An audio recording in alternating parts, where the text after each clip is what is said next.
Gather round, freaks. This month, what we've done is we picked the grimoire up to read out of it, and a bunch of pages fell out. And this month's page was all greasy and covered in blood and viscera. And, gather around the internet fire and gather around the internet radio because we're bringing you the top quality show that happens each and every week here live on Twitch. It's Hey. Did you see this one?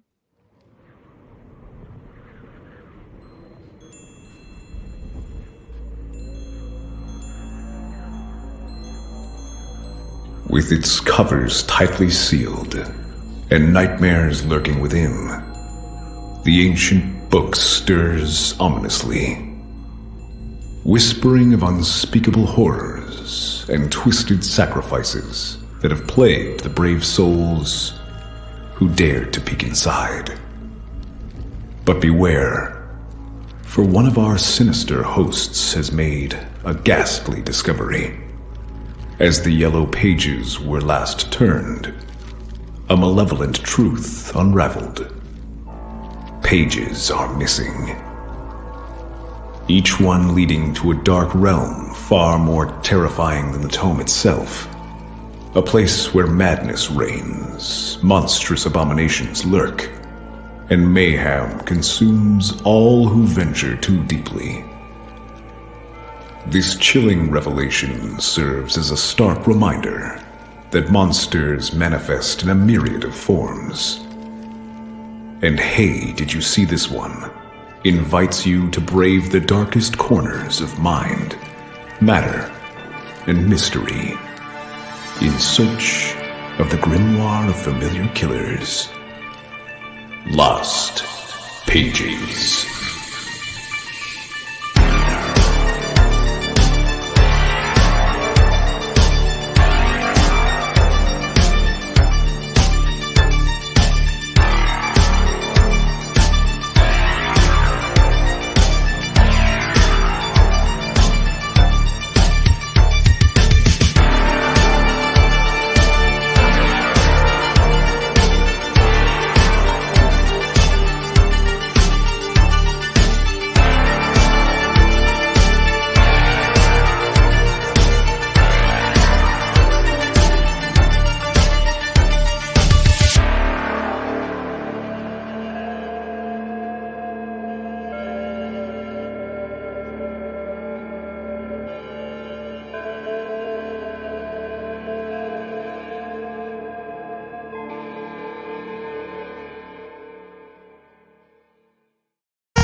Ooh, spooky. So spooky.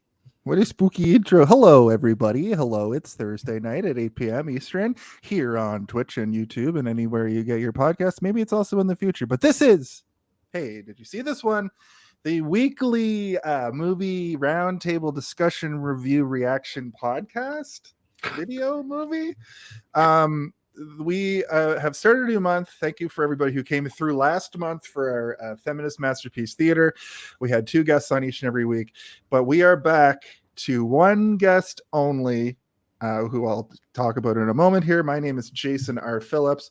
I'm joined as always by my illustrious co-host, also host. We're co-hosts.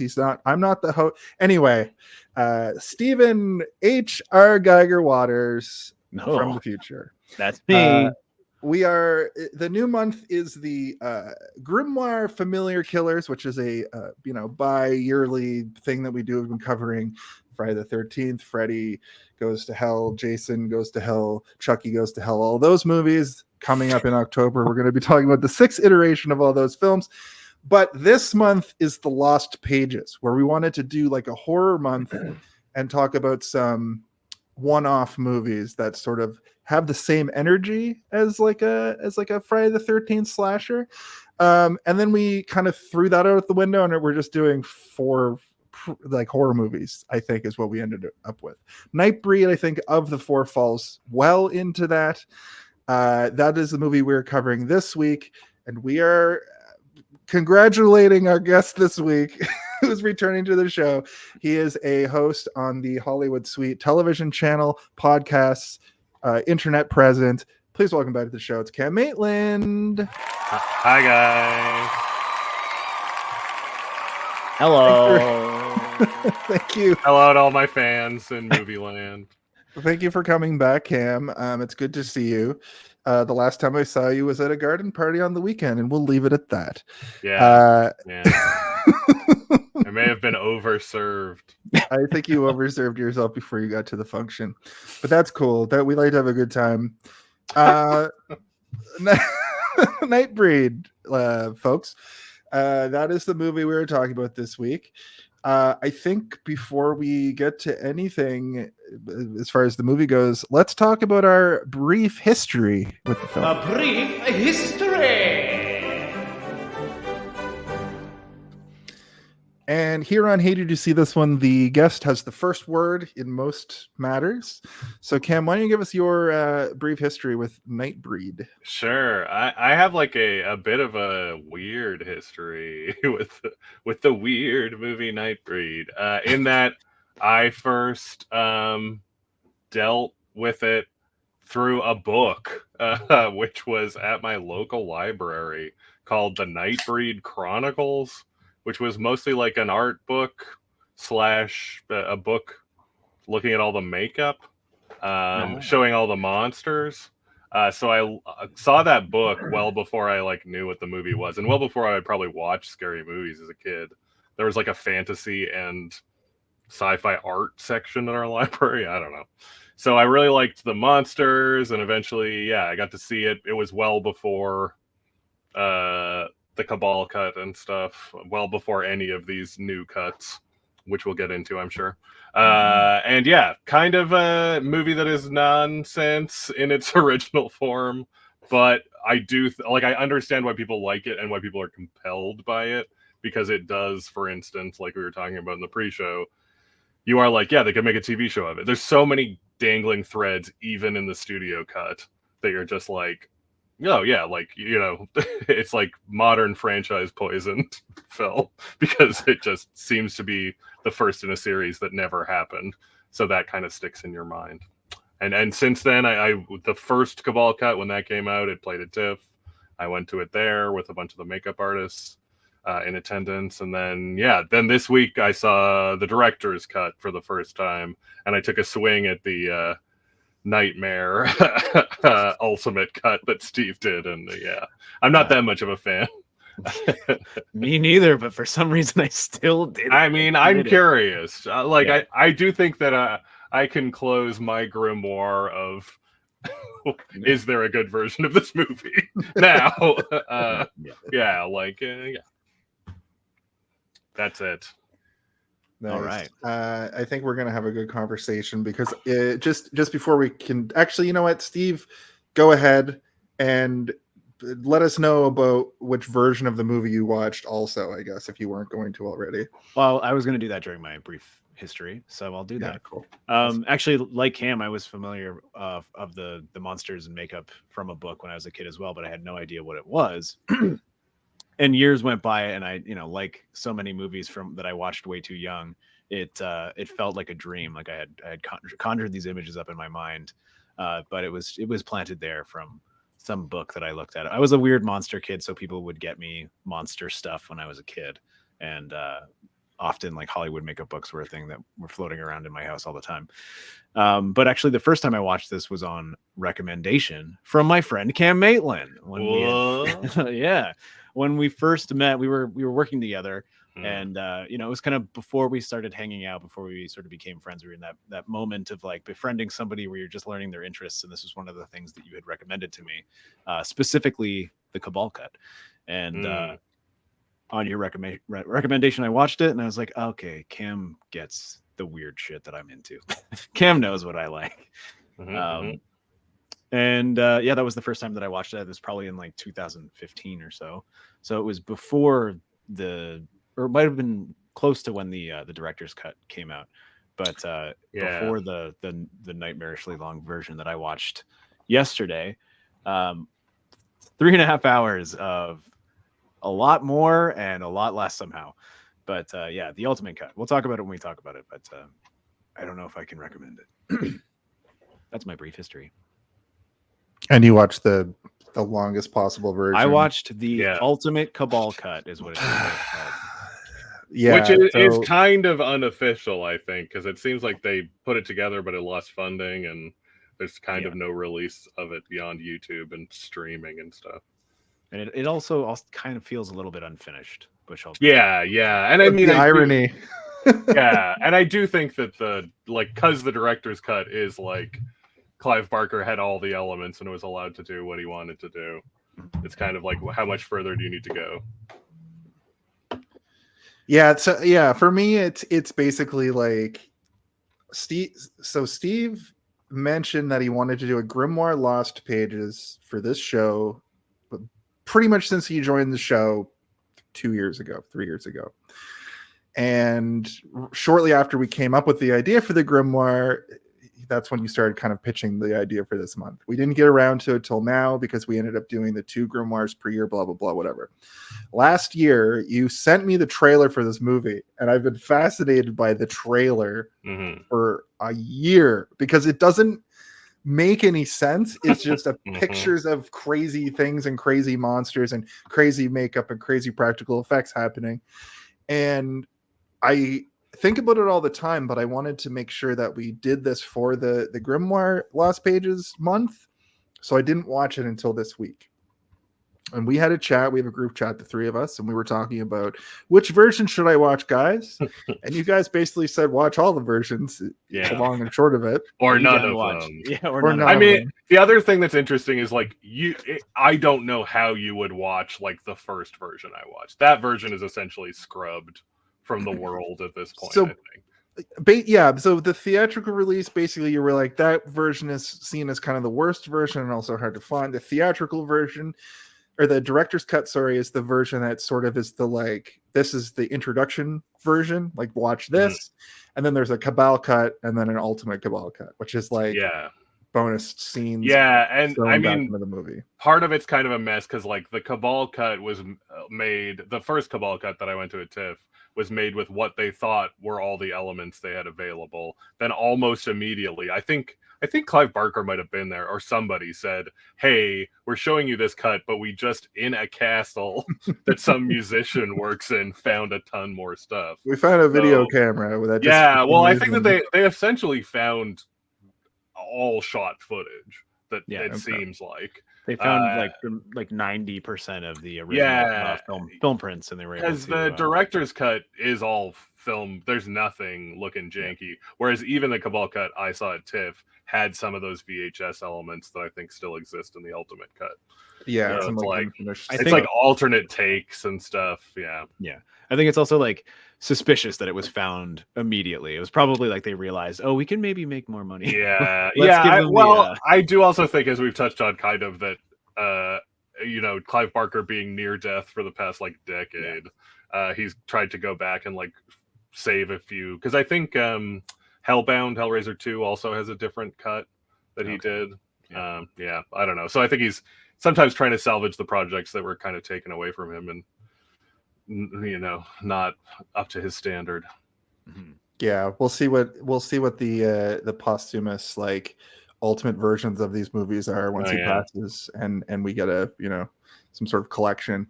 But for this movie, like I said, I just watched the director's cut over the last couple days. I watched in 2-hour-long sittings, and I had my finger on the ultimate Cabal cut, and today Steve was like, I watched it, it's maybe not the version you need to see.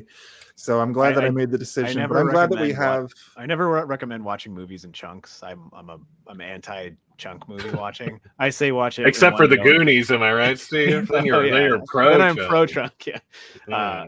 But this one I couldn't do it. I had to take breaks because it was too much to handle. Yeah. And I mean, I tried 10 or 15 minutes of that ultimate cut, and it's you could just tell it's like, oh, this is just trimmed.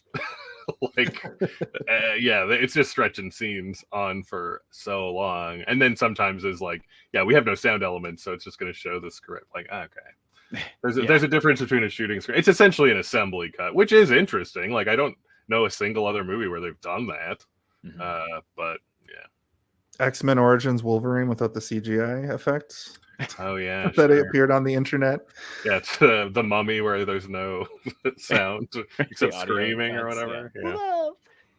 We'll do a month of those, and then lose our six viewers that we have. I mean, save it for Empire of the Planet of the Apes when they're releasing the all humans, no CGI ape cut, which they said they're doing. So that should be interesting. Great. So we have discussed whether or not we want to actually continue doing the director talk segment unless it's pertinent. And I think this month it is pertinent. So let's do a little bit of director talk. All right. Quiet on set. Are we rolling? Okay, let's shoot this piece of shit. Sound. Speed. Action! So this month is kind of special, or this week is kind of special because Clive Barker,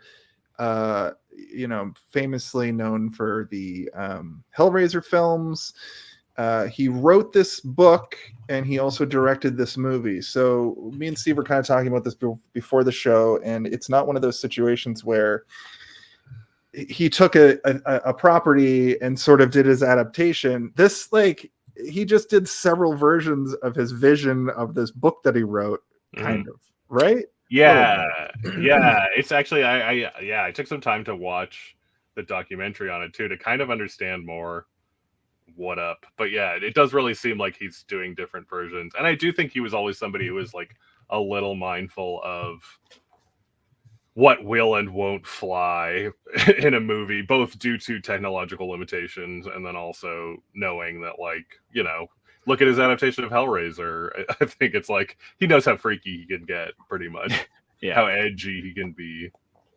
I haven't read Cabal, but I've read a few of his other books.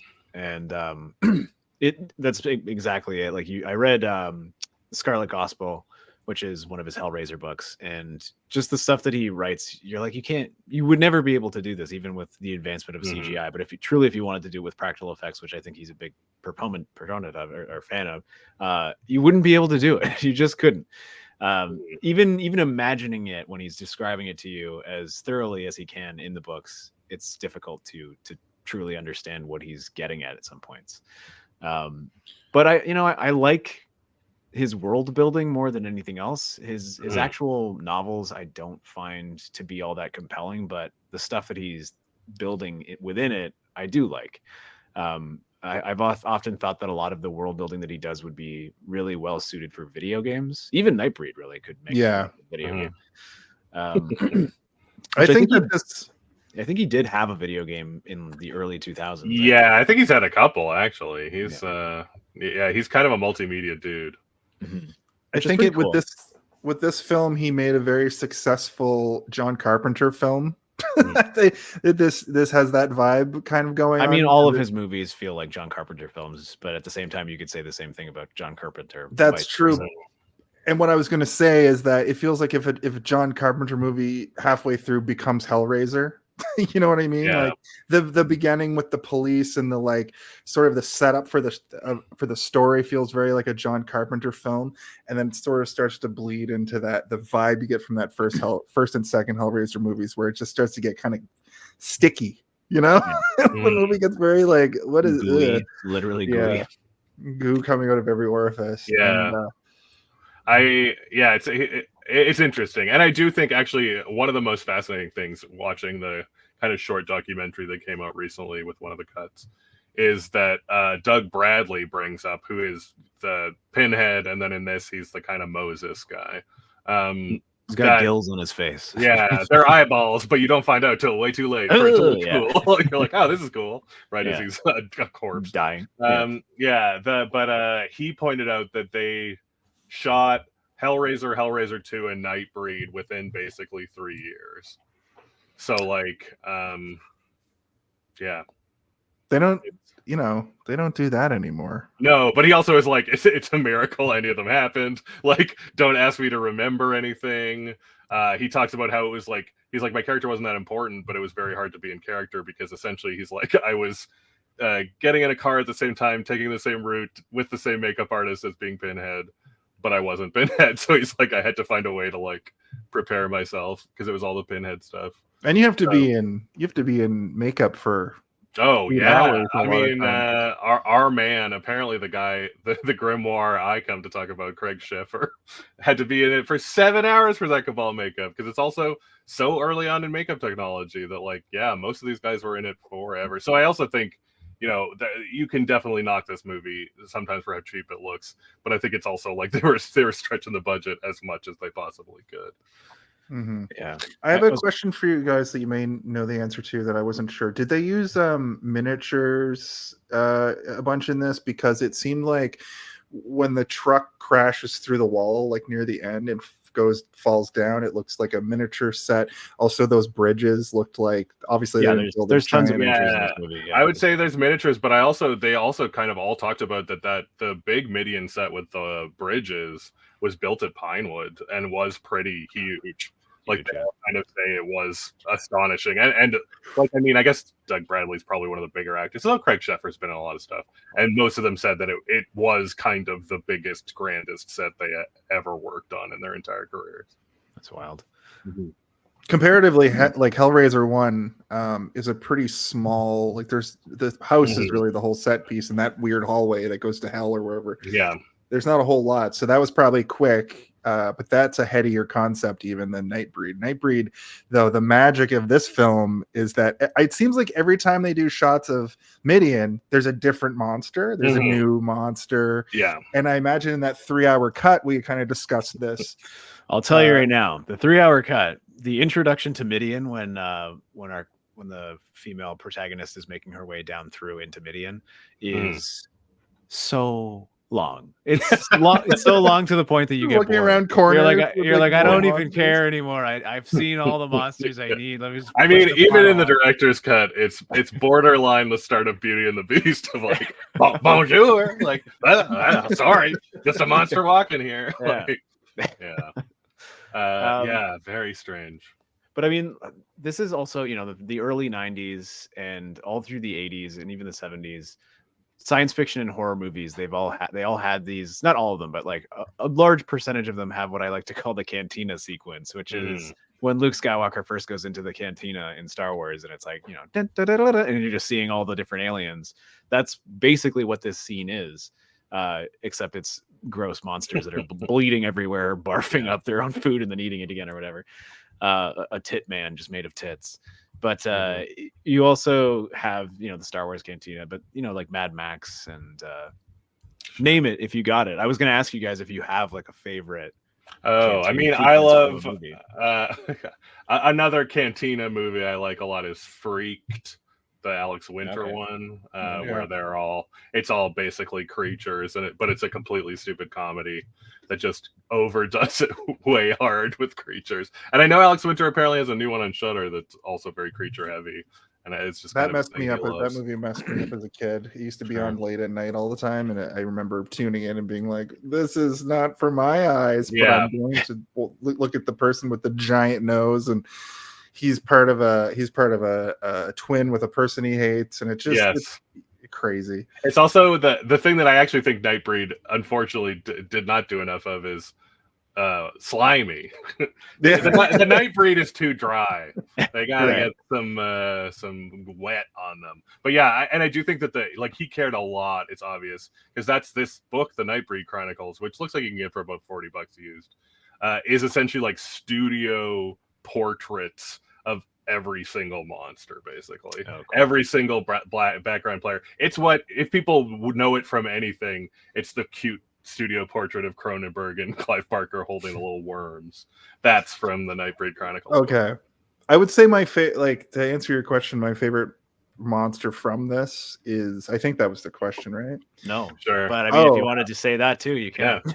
Well, my favorite monster is trying to figure out if the dude's head is a moon on purpose, or if that's just the way his head goes, or if he is a moon.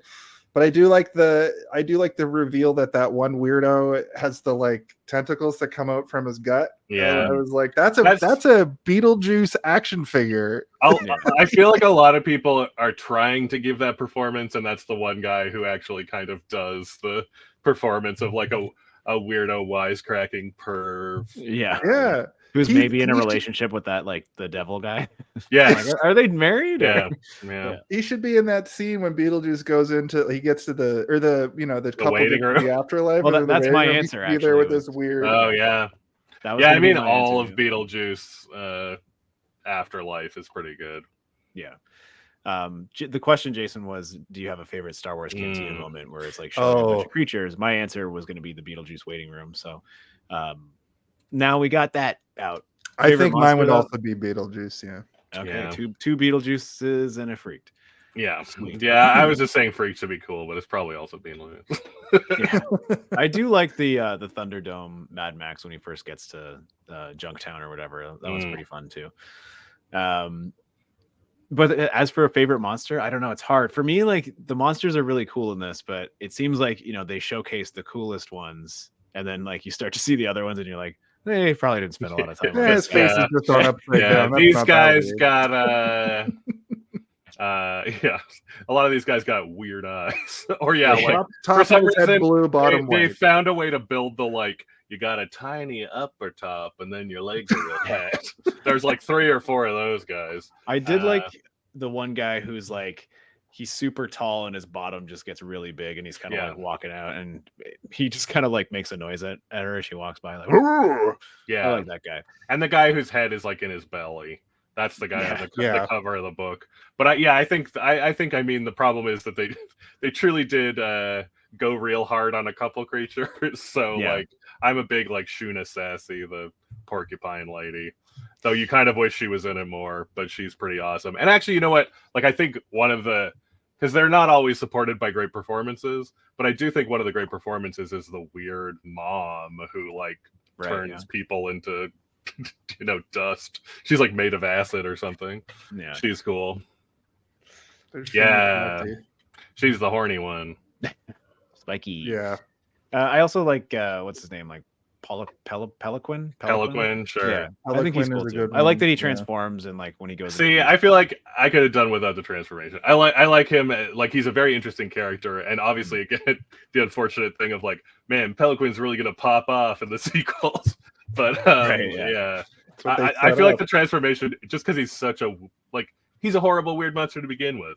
That's true. Yeah. So he transforms into a bump head weird monster. The other problem I think is 2 shows, namely Star Trek The Next Generation and Buffy the Vampire Slayer, where I feel like half of these things look like rejects from those shows, where it's just something's fucked up with your forehead, something's fucked up with your eyes, like just very little appliances. But I do know, for instance, I can't remember the guy's name, but the guy that's kind of the little freak with the dog, he said that he had he had almost no makeup, so everybody hated him because he could just roll in at like a normal hour and actually sleep. But he said that the punishment he got was he had to learn to do his own makeup, and he had to put nipples on, and they were just like, "We don't have time for you. You have to learn to put these on." And he's like, "Okay." And he said, "Yeah, like a lot of the people were doing their own makeup because it's just like they maxed out a makeup house hardcore because there's like 4 or 5 major makeups almost every single day." I was watching a video today, and this guy was like, some familiar faces from Nightbreed that you might recognize, and then he names like Doug Bradley, and then shows Pinhead, and then the eyeball face guy, and then he shows that dude, and then he shows like Chatterer, right? He's one of them. No, he's like the big Butterball, with the goggles on. I'm like, they don't look the same at all. There are a lot of Cenobites in this movie because you're like, who are these actors? And I mean, to go back to director talk, I guess another interesting thing I learned, which I didn't really know, was Clive Barker, before he was a writer, was like a theater director, and him and Doug Bradley had worked together a lot before that. And actually, a lot of Nightbreed, I think even beyond Hellraiser, is a bunch of this kind of fringe artistic theater troupe he had on screen, which is kind of cool. And so like, because a lot of these actors are like, I've never heard of these people, but a lot of them are kind of interesting British theater people that he called up and was like, hey, I want you to be a weird little freak. I assume Peliquin's in there somewhere because he definitely sounds like a British guy doing it. Peliquin is, I think Peliquin was a pretty fancy. I'm trying to think. Peliquin and the guy who cuts his face off. That guy's like a Royal Shakespeare Company. You know, he feels like it. He's Stratford upon Avon, man. Yeah. He's got a very particular delivery to most of his lines. Yes, even though he's doing like "Let's all ask to Lollapalooza." How the hell are you? Yeah. Like it should be David Johansen, but it's not. Right. Yeah. He's with like most of his skin on his head just gone. He's usually smoking a cigarette or chewing gum. You're like, these are the most American things I can think of over here. Over here. Yeah, I'm walking. Do we want to move into the body of the episode? Is there anything else you want to add about Clive Barker, the man, the myth, the legend? I mean, I do think that like coming out of this, I'm definitely left like I don't know. I will say the cool thing is like again, these behind the scenes stuff, everybody had a good time. All the actors talk about how like great he is preparing you with your character, so they all had like these deep kind of character connections. But I just don't know. I think he never really got there. Like I do think a lot of these movies stick with you, and I'm even pretty defensive of Lord of Illusion, which I think is pretty cool. Other than maybe casting Scott Bakula, but I do think that none of them are like perfect. Like even my love of Hellraiser, that's a cheap looking movie that's got kind of a weird third act that is just like lucky to be as great as it is. And I do think that Nightbreed, like a lot of what we're complaining about with the makeup is like lighting and camera choices. I think I agree, but also Hellraiser, it's wet cam just like you asked for. It's so gooey. True. Yeah. So much goo. Maybe they just ran out of goo. Yeah, they spent their goo budget on the Hellraisers, and they're like, we got no more goo left. Yeah, and I mean, also whenever you're talking about cheapness, I always think of there's a part in Hellraiser 2 where they're going into hell, and the set visibly goes like, because it's like obviously a painted background, but you can get into it. Like I do think again, you're right. The world building, who cares? Like the fact that Midian looks like a weird painting / model kind of works and adds to the weirdness of this movie. Yeah, that wide shot, the matte painting of the graveyard of Midian, especially later in the movie when it's like on fire, that effect was actually really well done. Like it looks really nice. It doesn't look too cheap. You can obviously see what's happening, but it doesn't, squint a little. It's an old videotape. And it's also very hard to be like the other thing is for any of how cheap this looks, I think it's probably him stretching the budget to the absolute max. Like it probably looks way better than that budget would allow for. Yeah.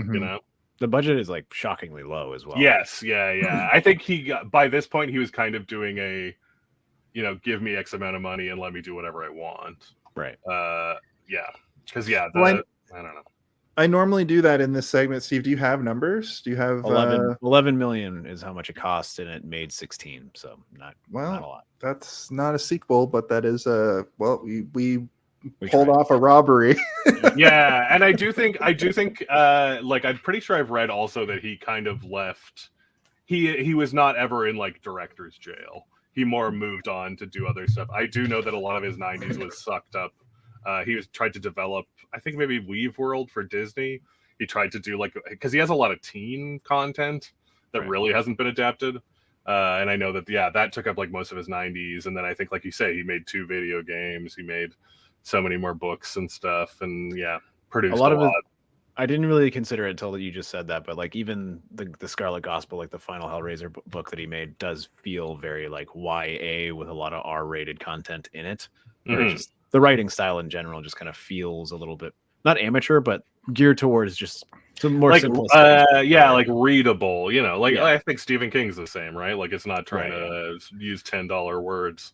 And I do know, I don't know if this is maybe for later in the episode, but there was a comics series that he really did seem to really oversee that was well hated, but it also did a crossover with Hellraiser in like 1991 called Jihad, which apparently sucks so hard. And it's like borderline indecipherable, but great, cool idea. track that down, comic book lover. Yeah, I think that they're all bound somewhere, but you can find it on Amazon for like $1 because every review it's like 1 star. What the hell is it? I might have to find this.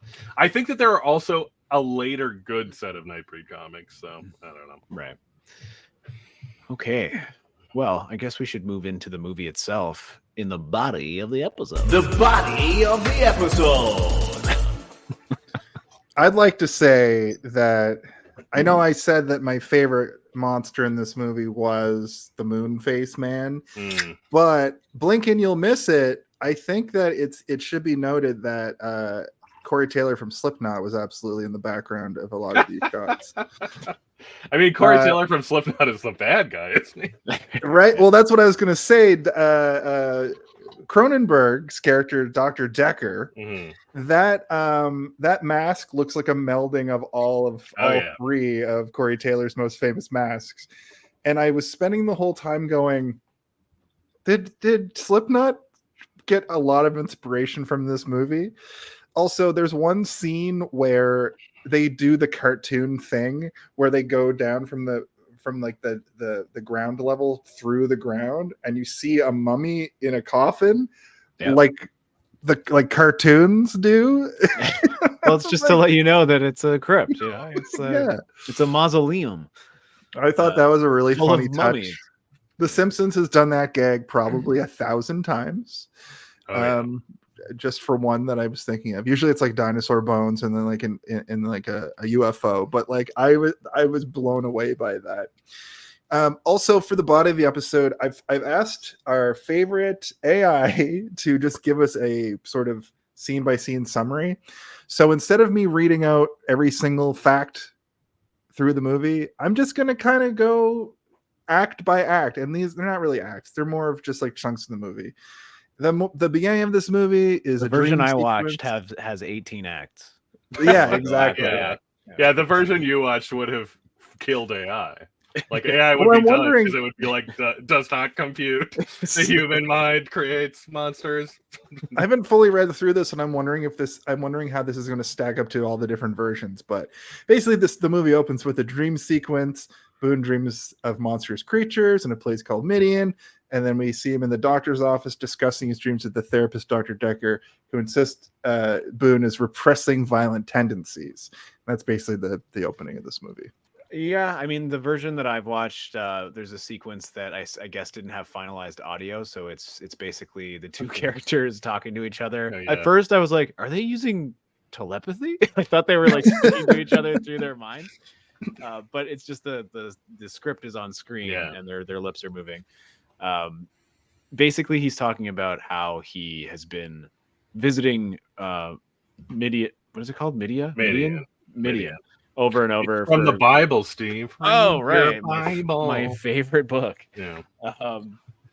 And basically he's been having the same dream over and over for long periods of time, and then he gets a phone call from Dr. Philip K. Dick, and he basically he's calling him in for a checkup or whatever, his therapist, right? And we're then told that a pretty sus checkup, it's worth saying. Oh yeah, he's like sitting in the dark. Hey, out of nowhere, I would like you to. I actually think also in the earlier cuts, it fully reveals there that he's the killer. Like I think you see him lift up the mask because there is like. I think both of the bits I watched, it didn't have his weird long talk of masks and like showing his mask collection. Right. In this sequence, it's like he's sitting in the dark. It's also very sus. He's sitting in the dark on the phone at night, middle of the night. I need you to come in for a checkup tomorrow. And he goes in, and he's got a creepy office too for a therapist. It's not welcoming whatsoever. It's like a big giant open window with a stark background and gray walls and a weird geometric statue in the center of the room. But he reveals to him that a series of murders has occurred in the homes and to the people in the exact ways that Nightbreed himself has been describing in his hypnotherapy sessions. And he's got it all recorded. Which is like, basically telegraphing to us immediately, like, oh, the doctor is just murdering people. It's like the least twisty twist you'll ever see. Yeah, I mean, even the director's cut, I was shocked at how early that's revealed. Yeah. I definitely thought he was lurking around in a mask a bit longer, but Well, as far as I know, I think that it was never really supposed to be a big reveal either way. It wasn't supposed to be hidden from us, right? And he seems pretty sinister from the yeah, from there's the a lot of interesting, like, nobody really goes in depth into a lot of the studio fighting. But the fascinating thing seems to be that the studio was really jazzed on Cronenberg, and like a lot of the people complained that they just really wanted to be a slasher about him. So they reshot a bunch with him, and then really jazzed on, I got to look up the guy's name, the guy who cut his skin off. They also shot a ton with him, including, based on all our cuts, he's dead. Based on the studio reshot that he's like, don't worry, I lived, brother. See you next adventure. And he winks, even though he's a severed head or whatever. Yeah. They can't kill me by decapitation. So that's like fascinating because they like just brought that guy back. So it's like, it's an interesting studio fight where like actually the studio just like liked different stuff in the movie than I think the intention of the movie. I had a weird thing where I didn't know that Boone becomes Cabal. Oh. And for some reason in my head, I was like, "Oh, the guy with the Cabal mobile." Later, that's what I called that car that they're driving around in. Yeah, might as well. I was like, that must be him because he seems like a fun part of this movie that he doesn't seem to have enough scenes. So when he finally pulls that face off, you bastard. But it makes so much sense that later in the movie, you know, they're at Baphomet and he's like, "You're the chosen one, Neo." To Boone, and he's the Daywalker guy. Then I was like, oh, that makes perfect sense. But for the longest time, I'm watching this thing going, yeah, this movie needs more of that character, I think, because he's kind of funny. He's like the taxi cab driver in the Escape movies, in the Escape from New York movie. Yeah, you are the studio. And I mean, it's like the interesting thing, I put it in the chat, but like, they're not wrong, because I do think that like the filmmaking in those Cronenberg killer scenes are amazing. And that look is amazing. And that guy, like, I know I kind of have the weird thing of like, what is your accent? But he does pop. Like, he works in a lot of ways. Because there's a lot of like real rough kind of 90s quips in this movie for some reason. And he takes on a brunt of those, but he pulls it off. Speaking of the 90s, speaking of Midian, I want to mention that there was a professional wrestler named Midian who looked like this. Okay. They repackaged him, speaking of studio interjection, and he became Naked Midian, and then he looked like this. So it looks like he has a fanny pack on covering his well, you can't be fully nude on TV, obviously. So so he was naked. Okay. Yeah. They gave him a streaker gimmick, and he quit wrestling forever and became a chef. So I thought you were going to be like, he became Cronenberg. Like, he should just have that mask. Like, wrestlers steal that mask. Yeah, I think it's niche enough. And I also think it seems like Nightbreed fans are just like, it's like being a Canadian watching a movie shot in Toronto, where you just be like, Nightbreed, hell yeah, brother. You're my favorite. I was going to ask you about that, Cam, since this whole movie seems to take place in Edmonton and Calgary or in between. You're from actually Alberta. North of is the weird part. It's kind of like northeastern Alberta is where Midian's supposed to be. But yeah, so it starts in Calgary. There's weird parts in Edmonton, which their version of is very much the side of a highway. So that's a little embarrassing, my hometown. But yeah, I've been obsessed with it forever, and I still don't get it. And I tried to look again to be like, because Cabal, the book, is set in Calgary. So I do know there's like a few statements where Clive Barker likes to write stuff in America because he likes to kind of be like divorced from the mythology of like where he's from, because he's British. He also...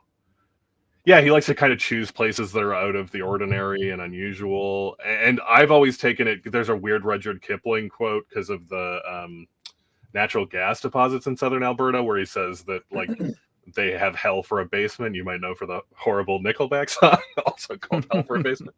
But I have no idea why it's set in Calgary, and I think it's baffling. and interesting. And they did obviously shoot some stuff in Alberta. It's kind of the wrong part of Alberta because it should be pretty like prairies where Midian is. I thought that yeah. Clive Barker was Canadian, even though I was like, he's British, right? And then I was like, what is happening in this movie? And this movie is mostly shot in England at Pinewood, so it's also like that's partially why some of those sets look bizarre and every house looks British. They do that weird wide shot of, I think it's Calgary with the tower. They have that smaller tower, which if you've been watching this show for a while, we talk about that tower because it's in Stay Tuned, weirdly, because they just shot a bunch in I think that movie was shot in Calgary, but they're like, it's fucking Chicago, because you know what I mean.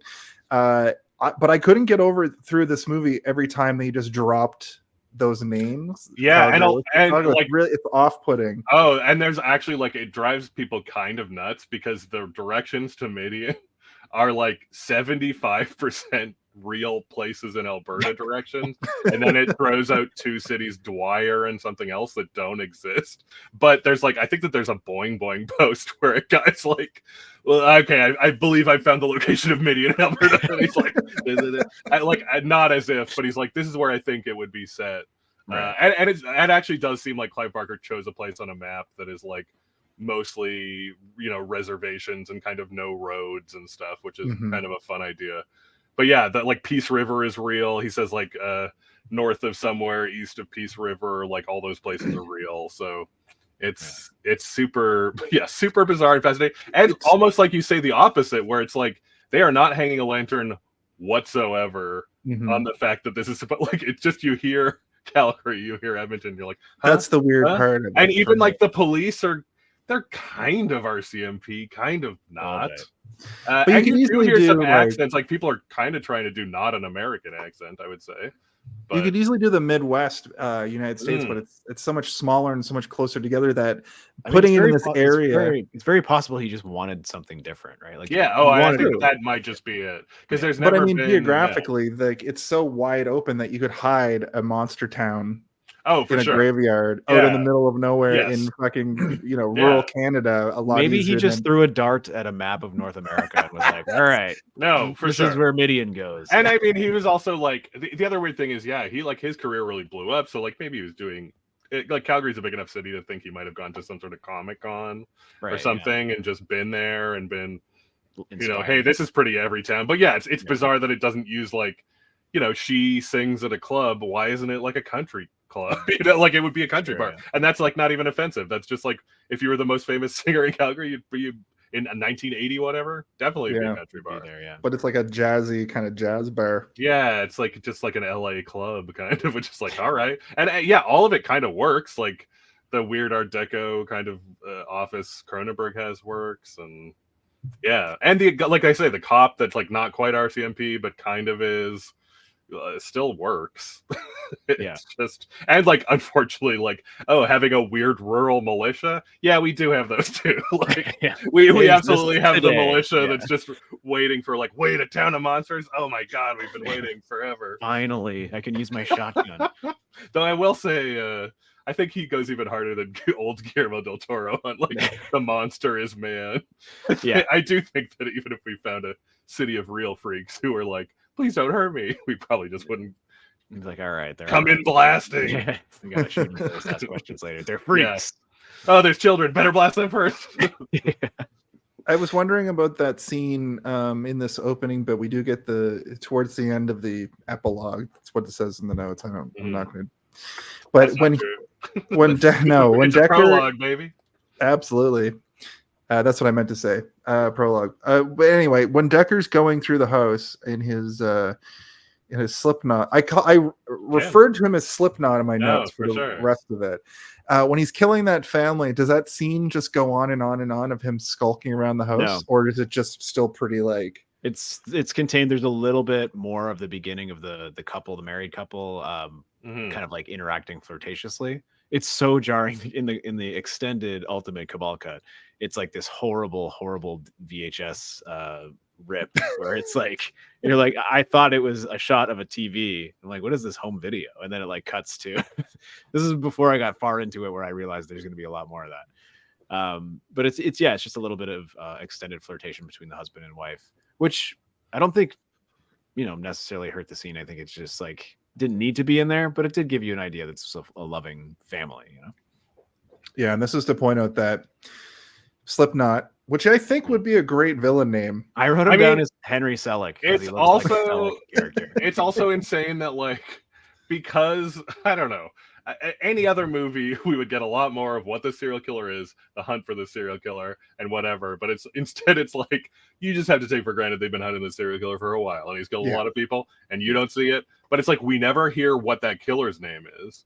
No. He doesn't have any name other than Dr. Decker because we just see him in the freaky mask. Which is a good villain killer name, but they don't refer to the serial killer as his name because they don't know it's him. But again, I think that's the unfortunate thing of Decker. You kind of get the impression that Decker is going to be resurrected and be an unkillable guy on the side of the other anti-Baphomet guy. Yeah, and it's oh man, in Nightbreed 2, Decker's really going to pop up. Yeah. Now Decker is the Nightbreed, anything can happen. Yeah. Spoiler for the ending, I thought after he gets killed and falls into the chasm, he was going to rise as some sort of ultimate monster. That would be great. Like a Koopa situation. Yeah, exactly. I mean, I thought it was going to be a thing where his face becomes similar to the mask that he wears because it's so fucked up, right? It's just a representation of the monster inside him because he has a monster inside him, right? He talks to the mask like it's another person. Yeah. I was wondering, all the characters have wild names, and his name is Philip K. Decker, which is clearly a reference to Philip K. Dick, the character Decker from Blade Runner. But I was wondering if the other characters are references to anything, because that's usually something that amateur filmmakers do to be it's the Savini house or whatever, I do know a couple people hit on a few things, and Narcisse was something he's based on, because the other thing that the one guy said is Clive Barker is very funny because he'll give you the most detailed character stuff, but he's it's stuff you can never look up. So he said your guy is basically based on these 8 movies. So he's the only movie I could even find was Death in Venice. So he's I just went all in on Death in Venice. Right. And then the other funny one was Doug Bradley's character is Dirk Lylesberg, and they ended up dubbing his voice. And he's he thinks because it's called Lylesberg, the voice was dubbed with a German accent. And he's I didn't play with a German accent. And he's I think they only dubbed me because they wouldn't pay to fly me out to ADR. Okay. But yeah, he's it's very funny that they chose to make this guy German. So whatever. But yeah, I don't know. Yeah, and some people have these full names. They're Shuna Sassy. I do know that the part of the Nightbreed concept that kind of doesn't get across, but kind of it's a messy concept. But it's all kind of monsters from all folklore and mythology that have almost been stomped out. So I think some of them are meant to be representative of some folkloric creature. Because I think he's a bit of a Neil Gaiman guy, Clive Barker, who loves all mythology and all whatever. I think was it Neil Gaiman? Some other author appears in the bar scene. They were saying in the documentary that if you look at the crowd dancing to her singing, I think it's Neil Gaiman, and she's yeah. That's a hot subject right now. I mean, send him to Midian where all can be forgiven. Am I right? Well, it's interesting too because as the movie goes on, it's not like these people are inherently evil. No, it's actually kind of a holy land for an afterlife. It's an explanation of an afterlife, and it's not even if you do bad things you become a monster. You just have a monster in you, and it can be brought out if you're vampire rules. Yeah, I mean that's there's a lot of the rules of the Nightbreed, but I also think this is again trying to dig into what Clive Barker was thinking. I think he wrote this after Weave World, maybe one of his incredibly elaborately built worlds, and he's I specifically wanted to just be Cabal is just vibes. I don't want to over-explain anything. I don't want to, and I do think that that's part of why people love this movie so much. But it is part of also what do you do you have to kill Palaquin is kind of you can't be in here, man, because you haven't done anything bad yet. Yeah, he's but then spoil. His bite kind of does it, and then when you add again the ending now where he has to bite his girl, all it takes is a bite of a Nightbreed to become a Nightbreed. and you're like, And then also like Boone has like a shady past too. Yeah. Like I Yeah. killed people, man. I killed 15 people. yeah, Well, he thinks he killed people, but it was the doctor that did it. But it was the Yes. doctor. Yeah, so it's like, did he kill people? I don't know, but there's also a weird implication that he was a Nightbreed before and got exiled. yeah. Well, I mean, it's the weird thing where he is kind of Nightbreed Moses. right. You know, like he was always meant to come. Where Paloquin's like, look at this mural. It was me. I didn't understand. I was a mural, and also like, why are you mad then? Yeah, But then also the weird thing where like he is, I guess he's the like resurrection of Jesus, where he's like he's not the savior that they thought they would get because he's the one that's like tear down Midian. It's worthless. We need to fight. yeah, but I think it's revealed at the end by Baphomet that it is And actually Baphomet winks. yeah, wink, but it is like the Yes, prophecy is Baphomet that he would wanted it, but Baphomet just wouldn't tell the other people because he's Right, an yeah. asshole, I guess. he wanted Cabal to like rebuild Midian. Yeah, though maybe does Baphomet not actually talk to anyone except Cabal? That might be possible too. I think that they're all around, but I don't know if they can hear him. They can It's hear, not- yeah. yeah, I think they're like he talked to Baphomet. yeah, and only he. We were all there. We didn't hear anything. Mhm. The first section of this movie, which we're still sort of in, Yeah, sorry. you know, We're no, in it's all fine. It's fine. I just want to cover it, like, because we touched on a little bit of this. There's the Laurie character. Boone and Laurie have a very good relationship, seemingly. It's Yeah, revealed it's later 100% that- just like their relationship's good. Do not question it. yeah, Like, and later she's we like, I don't love each even other know if more I than knew you everything. Yeah. this whole time anyway. She is concerned about his mental state, but it's pretty much all good. We see a bit of the Decker manipulation with the weird pills. He's like, take these pills for your mental health. You'll be fine. He trips balls off of them. Yeah, take And this. then- What did they say? Like psychiatric grade hallucinogen. Yeah. And then he Told me it wanders was out into lithium. Yeah, it's he not wanders out lithium. into traffic and somehow gets hit by a Mack truck, but doesn't get vaporized. because he's a Yeah, Cabal. yeah. It True. is a very weird one too, where it's like, dude, just take your fucking shrooms and hang out at your girlfriend's show. Yeah. What are you Yeah. doing? I do also think that like his whole setup is so like that. Would that have ever worked? Like Decker doesn't seem like he's going to be able to stop killing. So why do you have a patsy? And then also, I mean, I guess he's using him as like Midian bait, but I also do at least forgive that. Like, I would see Laurie being like, wait, he didn't kill 15 Yeah. families. When? Like, We've been I've together dating every him for night. like a long time.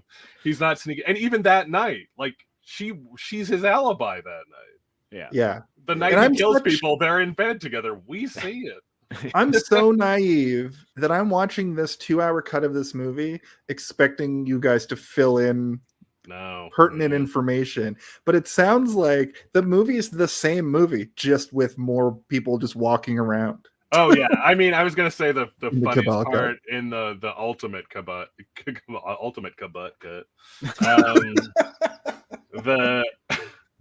The sex scene where they both leave their shirts on but take their underwear off, like pretty explicit. I will say that at least the bits I saw of the ultimate cut, a little more homoerotic, Yeah. a lot more Craig Schaefer butt. You see But, so much butt, yeah. Yeah, it's just a weird thing where it's like it is kind of explicit for two people to take off their underwear Just their and underwear. then straddle each other, but it's also funnily not that explicit because they both have shirts on. yeah. It's But a no yeah, bottoms it's- party. They were truly, at least in the bit I saw, was not more explanation. It was No, it's yeah.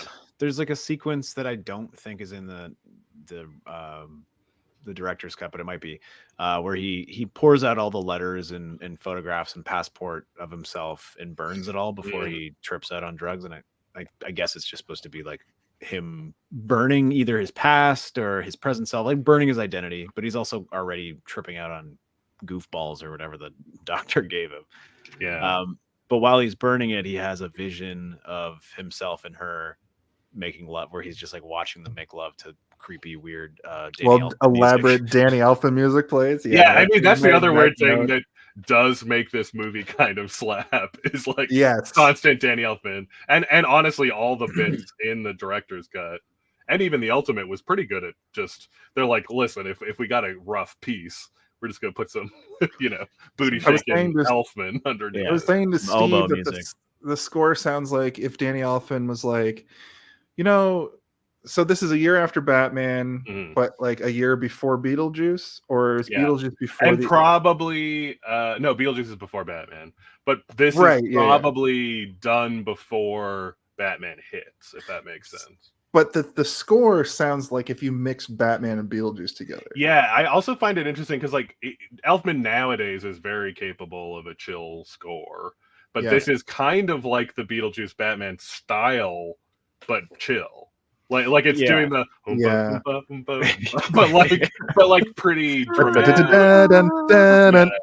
Not you know, not Tales from the Crypt, but Yeah. close. It's a lot of oboes and a lot of chanting and a Yes. lot of deep bass.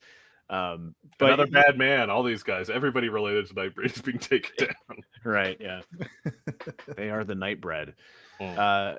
Yeah, I mean, I guess And- people were hiring him for this at that point, right? They're like, oh, we want Yeah, you to do this what is you still did, pretty and- early, but it's yeah. like, yeah, good enough. And I would say, especially post the few Tim Burtons, is like, yeah, it's what you want. Yeah. Give me what you did in the Army of Darkness, please. Mhm. I will say, speaking of Nightbread,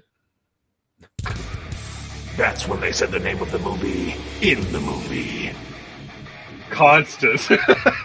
constantly over the and first time it is done is at 25 minutes and 15 seconds. But once Okay. you hear it that first time, they refer to the Nightbreed probably 5-7 more times. Yeah. throughout the movie. Yeah, this is not one where they shy away from that.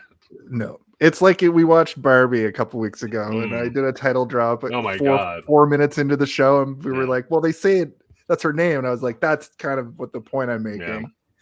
It's the name of the movie is kind of the conceit of the movie. So Yeah. I mean, you could probably get away without saying Nightbreed in this movie because it's just sort of a concept more than Yeah. anything else, right?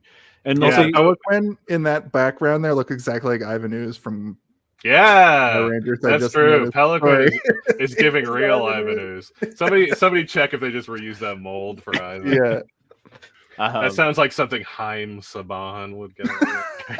He just got all the old masks and was like, those are, you know what? Yeah, You know yeah. what we're doing? Yeah, number We one got 10 Nightbreed more fan. seasons. We Yeah. got 10 more Hey, you know who seasons the of, Power Super Rangers can Saiyan fight? Warriors. Every single guy from Nightbreed. this, yeah. Moonface. We got a bunch of I dusty think there Nightbreed is- masks over here. I think there is a moon face monster. I'm in sure Power there Rangers. is. There's got to be, yeah. I assume there was like a really like sort of interesting, creepy illustration of that guy before he was made into the weirdest mask ever. Yeah, Man. it's true. I do. Actually, they showed the only illustration that was in the doc was of Shuna Sassy, and she's pretty close to what she is, except the face is like a little freakier. But you're like, oh yeah, he did it pretty good. But I'm curious because like Clive Barker is not 100% an artist, so it was kind of interesting to see his concept sketches. And I do wonder, yeah, what is a limitation, what isn't? Because I think that's pretty. Actually, in the Hellraiser Jihad comic, they showed the new Cenobite they came up with, and he has an arrow sticking out of his head, and has a ponytail coming out of his forehead, and it was just like, Their face is on upside down. Man. wow, yeah, it was funny. But eventually, he pisses off Pinhead because he's like, "You're a terrible Cenobite," and everyone's like, "Yay!" Anyway, it was a very funny review. I really appreciated roasting So, that like, shitty Cenobite. Is this like a prequel story for the Cenobites? Like, So apparently in these comics, so like you do forget that the Cenobites worship another biblical god, Leviathan. So essentially, it's okay. like Baphomet versus Leviathan, and these are the followers. And I can't remember why, but Pinhead is disgusted by the Nightbreed because of their chaotic nature or something. So he's like, I must exterminate Nightbreed. But yeah, it's like they are both the followers of a god that God did away with in the Bible. Well, that's funny because I always bring up Final Fantasy. That's like a stupid thing that I do on the show. Sure. And I mean, Final Fantasy has all those guys. Well, Leviathan is a summon, and Baphomet is mentioned in lots of biblical references. But this Midian feels like in Final Fantasy VI, there's this place called Land of the Espers, and these Espers are basically like kind of god people. Like they're just these like monsters that sort of get invaded by the like Hitler of that universe, and he starts stealing them to use them as magic. And I almost thought that's where this movie was going a little bit, because it's like once they infiltrate this world, it's like when the humans siege this literal world, if they take one of these monsters and crush it into a diamond, which is what the espers are in Final Fantasy VI, could you use them as magic?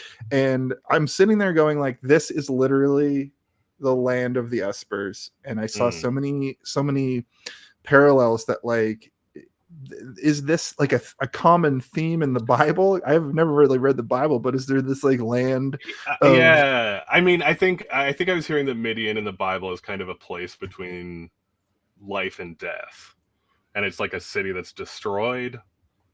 Oh, there we go. Real Feels podcast has me on the terrible sounding Nightbreed comics, but I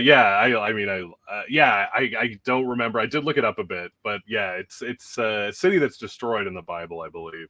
But yeah, it is, and it does seem like, I mean, again, to go back to director stuff, I kind of feel like this is trying to do stuff that Guillermo del Toro would like more successfully do later.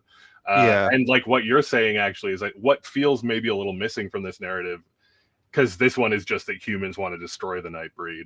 What feels like is missing is humans want to exploit the Nightbreed. Yeah, which you see slightly in the sexual stuff, but otherwise they just want to shoot him.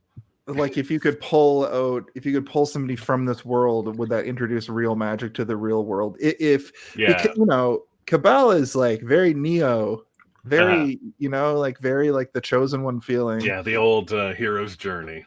Exactly. No, he's like drawn via dreams, and so I don't know. It's a little outside of it. But that there's a lot. I think that's another reason why this movie is so compelling. Like, when I first saw it, I was very much into the monster idea of it, where I'm like, oh, cool, I like all of the monster makeup here. But the more you get into it, the more that hero's journey stuff makes it more intriguing. But like you were saying earlier, Cam, where all of these characters are cool enough that they could have their own side stories. There's dangling threads everywhere. And even the end of the movie where we want Cronenberg to be Cronenberged and come out of the ground as a Cronenberg monster. I can understand out of his own chest somehow. Yeah, I can understand the love that exists for it, even though it's not particularly a great movie. It's just still so... Yeah, and I mean, I think that is the strength that Clive Barker had as a filmmaker. And like you said before, world building, it's always been his thing. And it's just...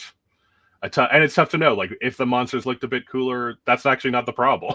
Because it's just like, it's more that these plots are all kind of touched on and dropped. And I think that they didn't spend enough time explaining the berserkers, because the berserkers fascinated me so much.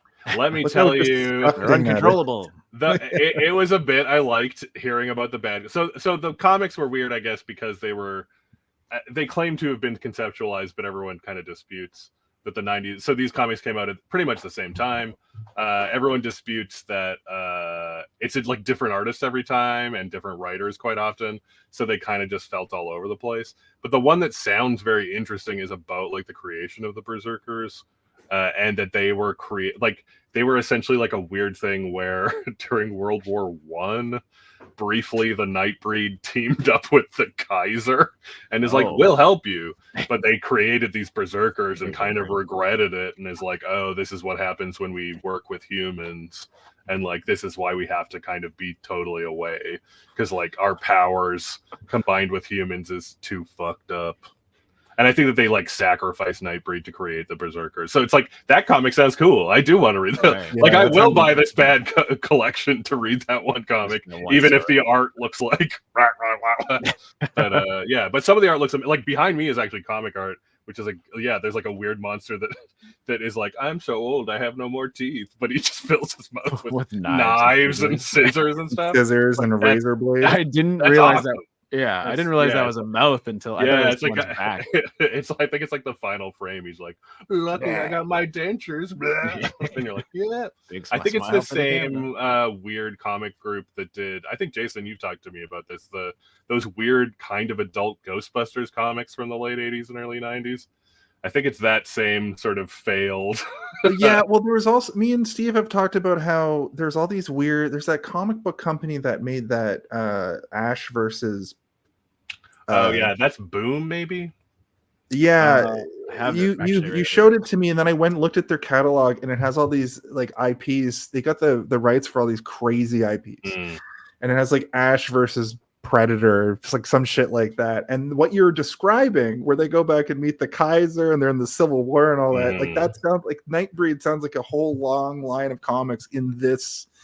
It's Done Dynamite by Entertainment. Dynamite Okay. Entertainment. Yeah. Oh So yeah, Freddy this versus was, Jason versus Ash. I think Epic Comics is the one that did Nightbreed, but they did a lot of those '80s Alien comics, and Yeah. I do seem to remember that people actually did enjoy the Hellraiser comics of that era. I did, yeah. I mean, Because you can I actually love do the comics, things but- that they're talking about in Hellraiser in a comic book, not in a movie. it's true. Yeah, I There's guess. a lot- Oh, I there's a don't lot more- know.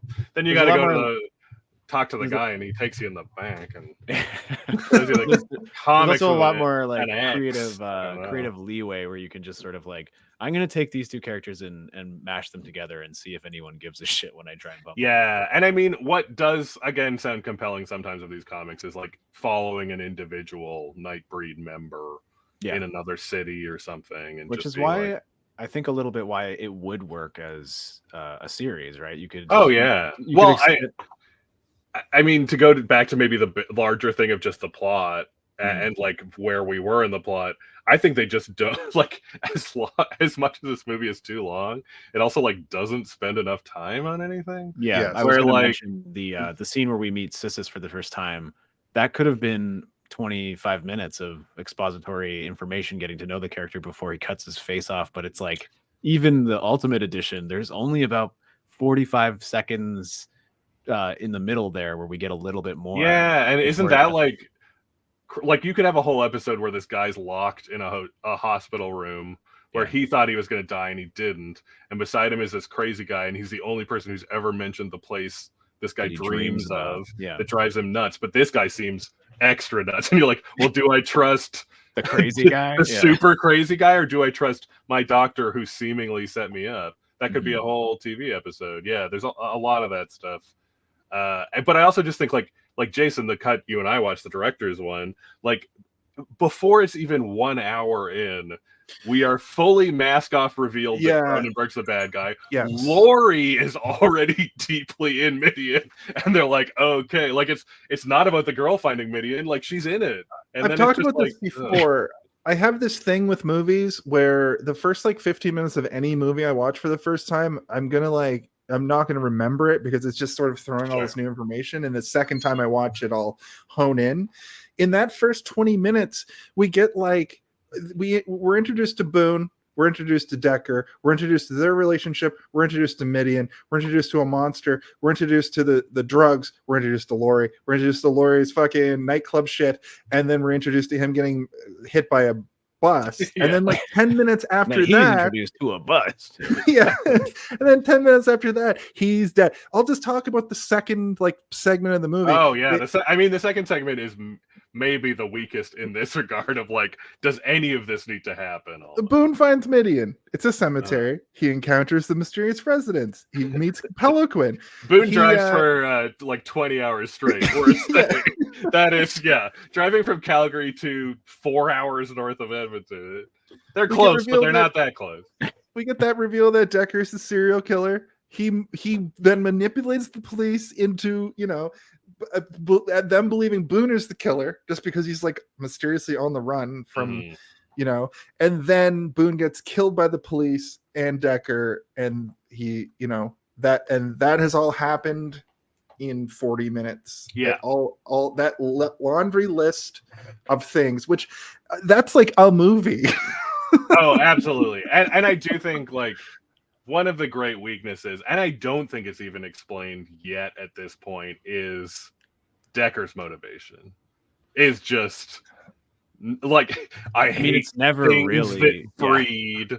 He hates humans that breed, and Nightbreed is the like. If the Nightbreed was constantly fucking they're breeding, having babies, I get it, and there are a lot of children. There's a few children, but like. I don't know. It's terrible, and it's not explained, I think, until way later when like Decker's mask off to Laurie, maybe.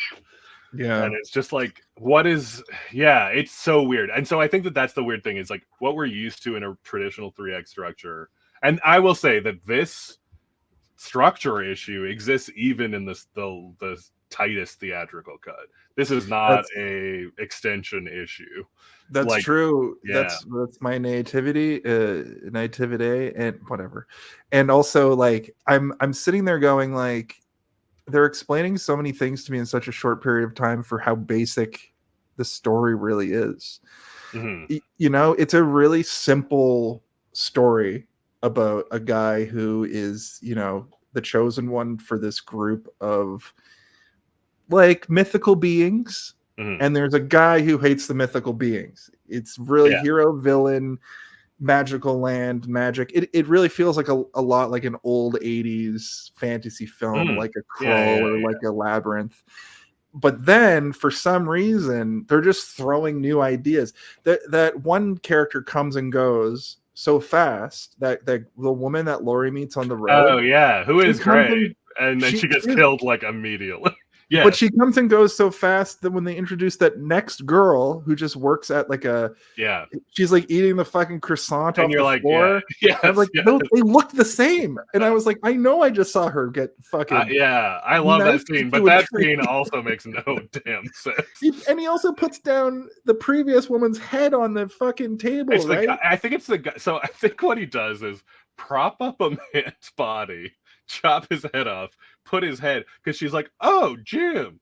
And then when he gets up, it's his head. But the thing is, Cronenberg's behind her. So I also think we just don't see that his headless body is also like leaning on the table.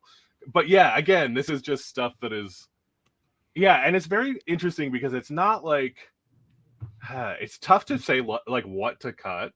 And it's tough to say, like, you could not, like when we're saying, oh, the scope is too large too. Yeah, you couldn't cram this into one movie because, like, do you guys ever ask yourself, like, what is horror?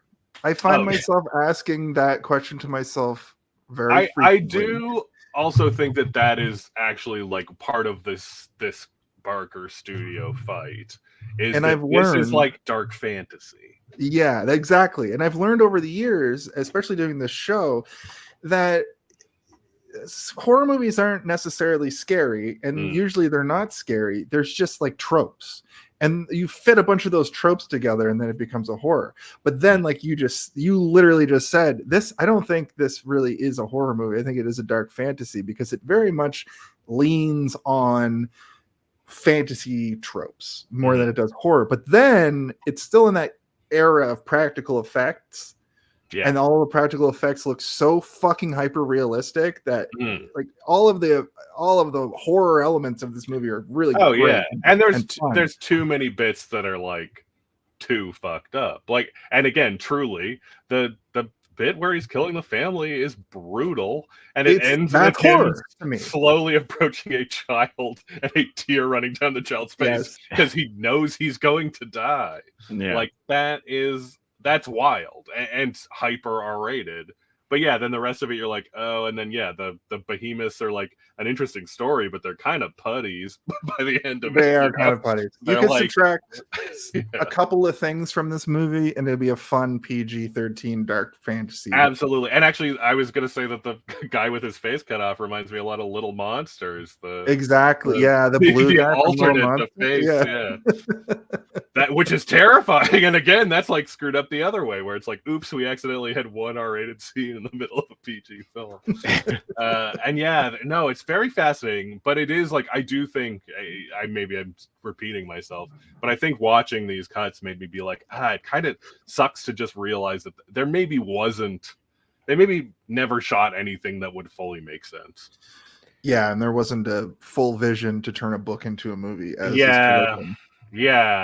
it's just like, maybe, this movie really is what it is, and I do think that there's a lot of appeal to it. But it's just too bad that, like, as a kid, you're like, something's wrong, I can imagine. And these movies exist. Like, I mean, I always think of Possession, the Zhilovsky movie, like the cut that was presented to the American public like you can't even find. It's kind of the same, but where that now has become legendary because they're just like adding voiceover, being like, "Hello, this is Satan. This is a movie about a monster," and now it's like a respected art film, and it's like, oh my god.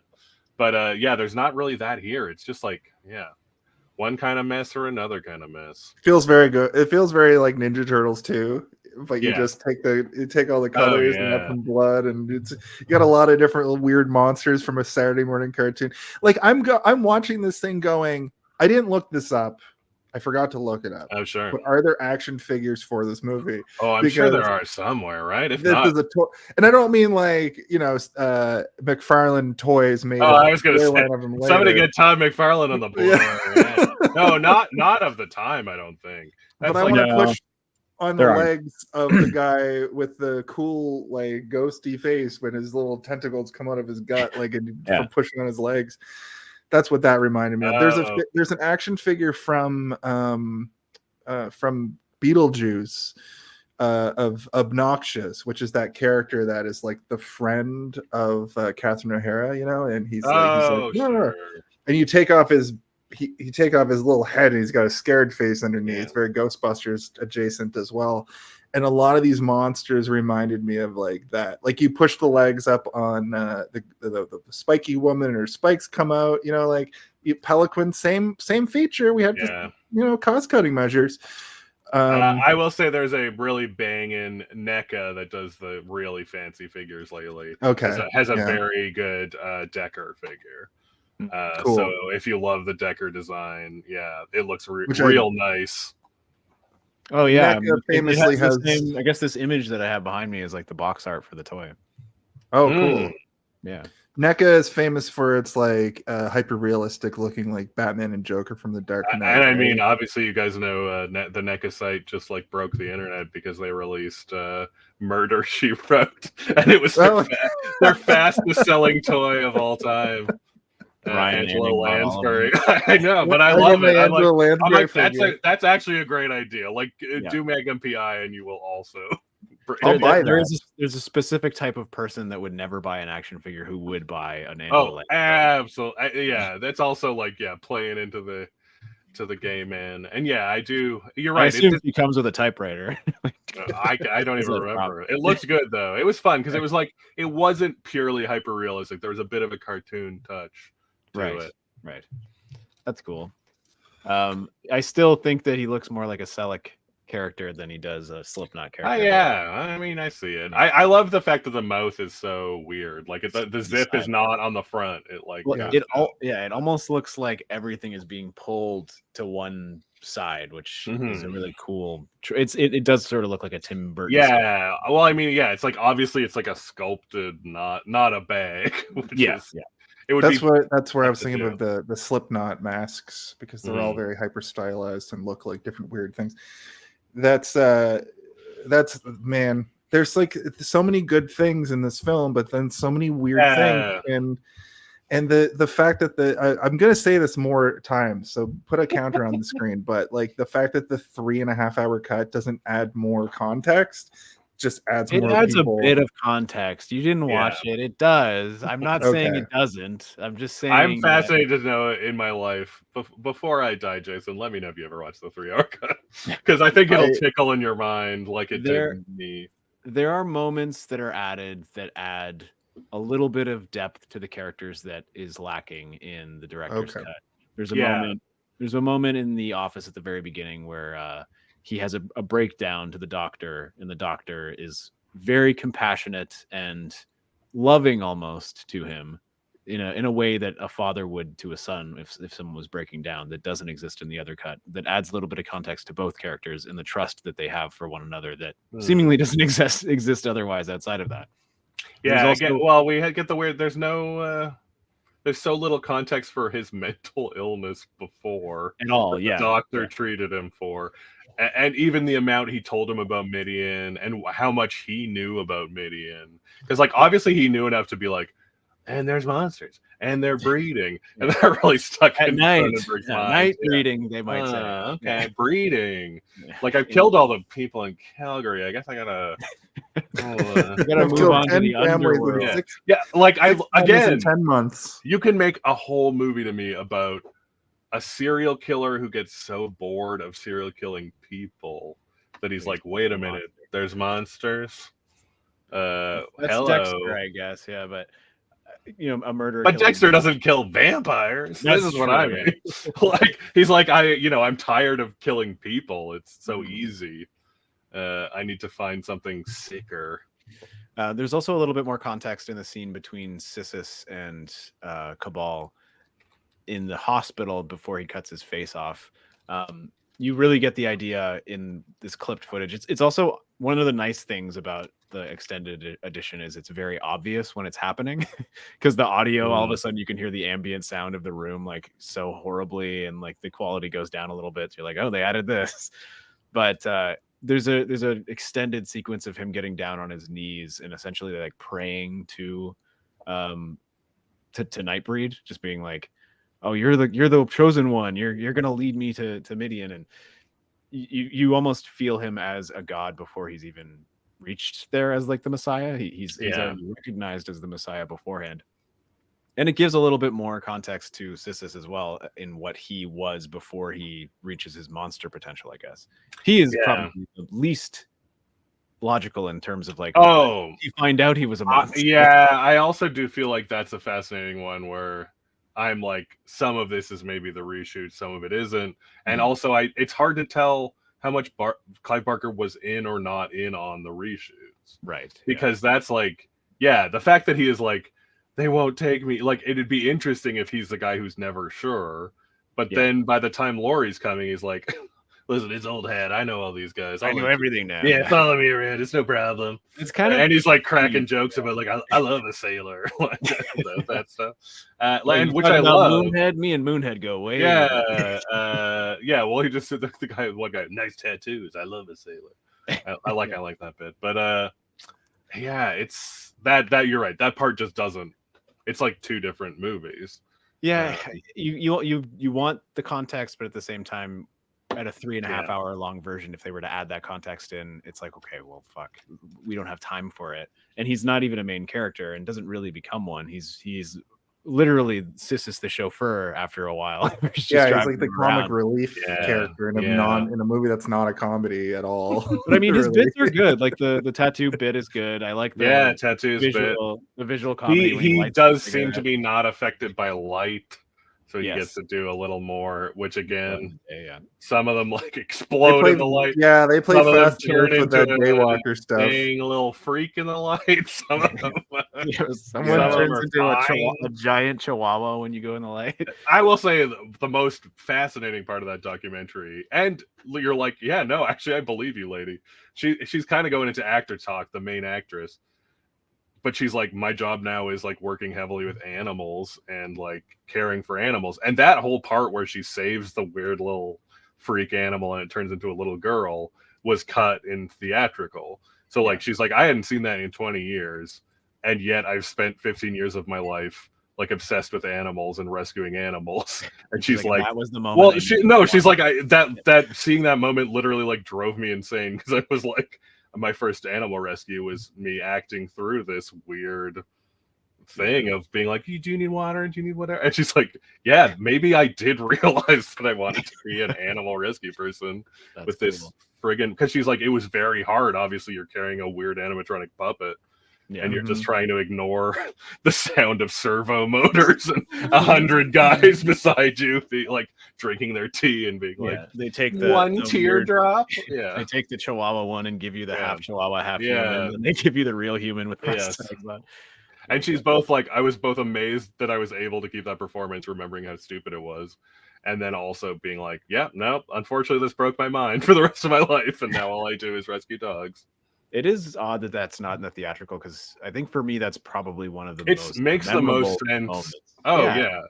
And that mother-daughter is great throughout, and it makes Laurie, you get like both why they would respect her, because that mom keeps coming up in the director's cut and helping her, And then also like, yeah, that a person, yeah. I mean, that's the other problem where it's just like that 99% of humanity, except for Lori and the black cop, are like, let's blow these fuckers apart. Oh, and I guess the priest, but everybody else. The priest is is in it for different reasons. He wants to be a Nightbreed, and he becomes one. Yeah, I mean, the priest has lost his mind. Jason, Yeah. do you want to take us to like Act 9? I was working on this that whole Great. time. Giant Chihuahua. Yeah, look at that thing. Yeah, but it is good, and it is wet. I take it all It is back. a little There was a wet puppet. And That that's one a situation where a little kid goes into the sun and becomes that thing, and then as soon as she's out of the sun, she's good. I So like the mom too is like she likes to play in the sun. She likes to play in the sun even though she shrivels up into a weird little freak. She loves it. I told her not to go out there. Yeah. There when he's wandering through Midian, I know I'm going backwards a little bit here. No. I mean, are you? I don't even know. We're kind of jumping a little bit all over. Yeah. But he gets sprayed by like a flower in the version that I watched, and I cannot remember if that happened in the other versions. No, I don't remember that. I don't think It's like so. he falls asleep in the graveyard, which is kind of weird, I guess. And The then first time or the second time? when the very first before he gets shot. This is like this. Oh, yeah, he's no, wandering the around. It's The so director's fucking cut long. is very just Moonface and Peliquin being like, "Oh, he's here," Okay. blah, blah, blah. And there's a couple people down underground being Yeah, like, shots of people. "Let him in, it's fine. He is the chosen one." Yeah. In And the then extended version, Peliquin's like, "Nah, fuck this guy." he's meat. I'm gonna eat Yeah. him. Or I'm just gonna take one bite. That's all I need. Mhm. But yeah, in the extended version, he's walking around for a good 15 minutes in the daytime. Oh. And the sun is getting low, and a You are flower, not like, selling this version to Jason. a flower like you know in Hook when the flower sneezes on Sure. on Robin Williams. It's like one of those, except he gets covered in dust. And I guess it's implied that makes him fall asleep, and then he falls That makes asleep. sense. And then those guys find him sleeping, and yeah, Peliquin is like, I want to eat him, he's meat, and the other guy's like, we can't hurt normals. That's 'cause yeah. if we hurt him, we'll get exiled, and it's against I the will law. say another. God, I hate that I'm bringing up these comics that I decided not to read because every review is bad. But again, one of the comics seemed to delineate something where it was like part of why the Nightbreed removes themselves from humanity is they find this. They essentially are like drawn to the meat, and Right. to be a part of society is very hard for them to control their urges to like To eat consume people. people. Yeah. So it's I also like they're good because these Nightbreed are good because they've chosen to remove themselves from society. But there are Nightbreed who are still in cities just consuming people and stuff. I think you've provided like more context from those comic books then. Yeah, exactly. There is good stuff in them. And like again, I do think that this is where Clive Barker could tell you, George Lucas style, like this is the wills are microscopic people who live inside the Jedi's blood. Like I think Clive Barker probably did have some roadmap, not a ton. I don't think because like he hasn't been banging out more Nightbreed stuff. But I do think he had some ideas of like what he wanted of this society and what he thought of like, where would obviously there's like a Moses thing too, because it's like, Jews wandering in the desert and he goes off on his own and they're like, hopefully we'll see you again, Gabal. And, Well, if you watch through all the Hellraisers, which one of those is a backdoor sequel to Nightbreed? Right? I There's mean, like 7 of them. or yeah, 9 of probably them, the right? one where Henry Cavill's playing a VR game. Just to move the plot forward, we've talked about this already a little bit, but basically Boone gets resurrected with the magic of Midian. Laurie's looking for I don't know if him. that's true. I think he already had the Nightbreed in him. I think the bite just woke him up a little. Just woke it up. Yeah, But it also no, seems he like does the at least vampire die because he seems to have had a pulse before and then confirmed is a dead body the rest of the movie. The rest of the movie is a corpse. Yeah. And then Decker is trying to pursue Laurie during this segment as well. And that's the scene we already talked about with, she's on a road. Yeah. It turns into a road trip movie for a little while. She road trips. She borderline leses out with the hottest slut at the bar. Like, why does that? Again, what is up, 80s? Fuck that, Laurie. You and that woman fuck. You got great chemistry. And she's like, I'm gonna stay here. It's like, lady, you could fuck Laurie Also, right now. Laurie is asking for it. Could have been a full episode as well, like of his mini series of just like the two of them having an extended journey together and learning about each other a little bit more. I would have liked to have seen more of that. 4 character. minutes on Oh, HBO for sure. of that You know what? story. Yeah. I remembered, which I sadly think, God damn it, is from the comics, that Peliquin's kind of horny and does have sex with like human women. Okay. And I thought, because I was like, oh yeah, this is like a funny thing, right? Where she, like her and Peregrine kind of have a thing, but then she just immediately gets fucks Cronenberg, and then Cronenberg knifes her to death. Yeah. Kind of oh, what's good for the goose is not for the gander, huh? It sounds like you're a bit of a breeder yourself, Dr. Decker. A night breeder. Yeah, he wasn't breeding during the day. just nighttime. He's hanging out at some sleazy roadhouse waiting for Cabal to be resurrected. The weird like rules Comes out that of the don't make bathroom and he like zips up his mouth. It would be funny. You don't see him when she's like, "Oh, what a classy man," but he's like in the whole outfit. Yeah. It's also worth saying I love his weird extra long knives. They when they cut over to the person sitting, they just show like a redneck. Also, like yeah, but then she recognizes it, right? Like it's implying that she slept with. Yeah. There's also like the weird rules of the actual graveyard that are like, can these monsters leave the graveyard? Because when the cops roll up, oh yeah, they're like the naturals are coming. I don't think it's like a magical rule so much as it is just a rule that they have within their society. Like we don't. Okay. Oh yeah, and I mean, there's so you're right, because that is kind of what they debate.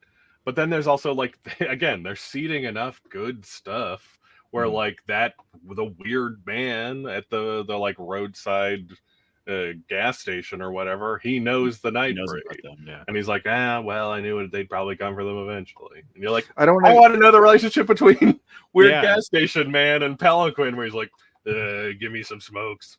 Peliquin loves cigarette. He is smoking. I'm drunk. I need some, a pep and shed, buddy.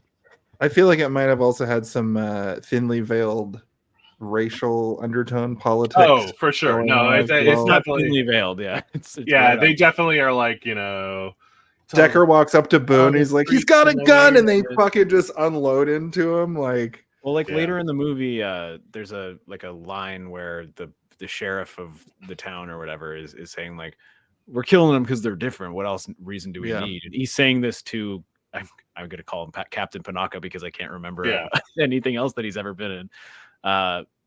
He looks at him like, what the fuck? Like the look of a man who's like, I am different than you. And I do think in 1989 to have your FBI agent be a black man is like a pointed statement, not especially like when you're shooting in England and stuff. Like that is a choice.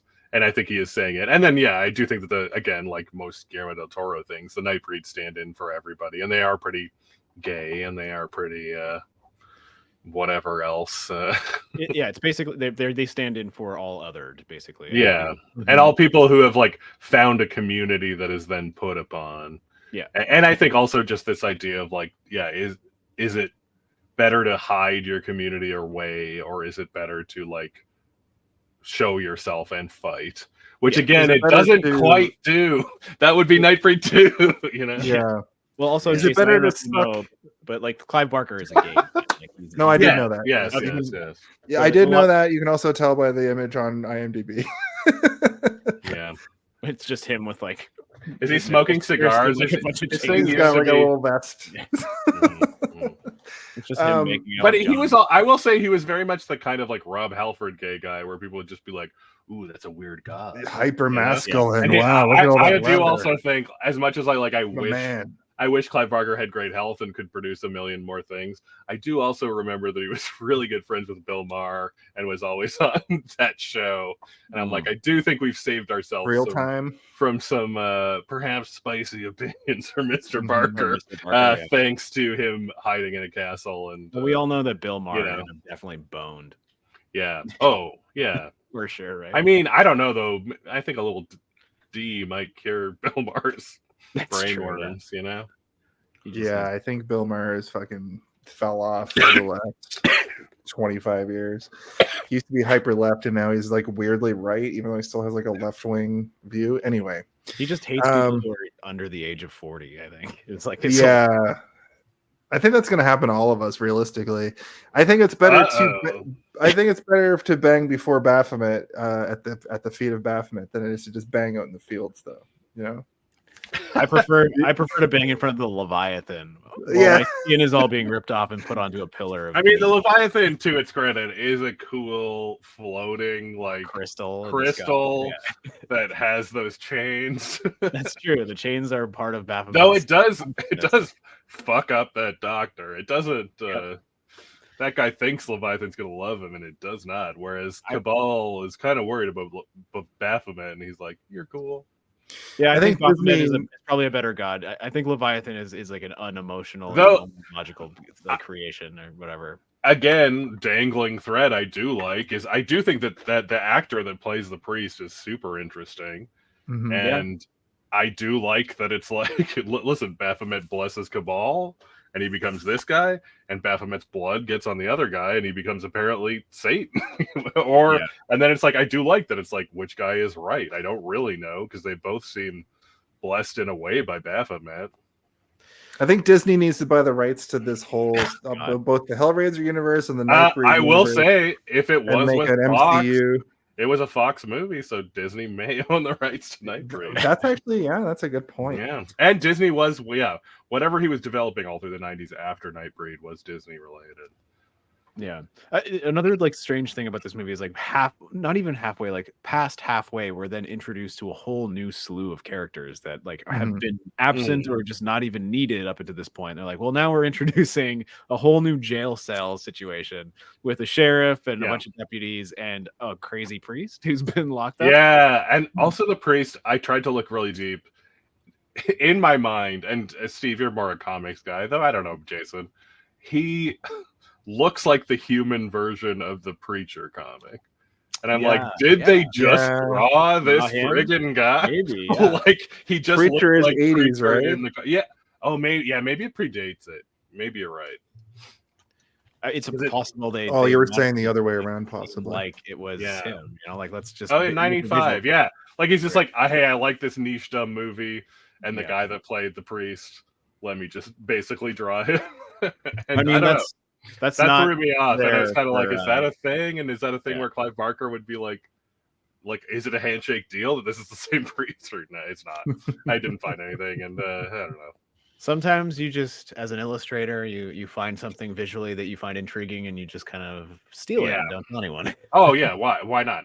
I will say, Jason, too, that is a sequence that, like, and I'm not the pickiest man on earth when it comes to filmmaking, but I went back 2 or 3 times to the scene where Cabal / whatever the hell his name is before is being beaten by the cops. Aaron Boone. There you go. Boone / Cabal.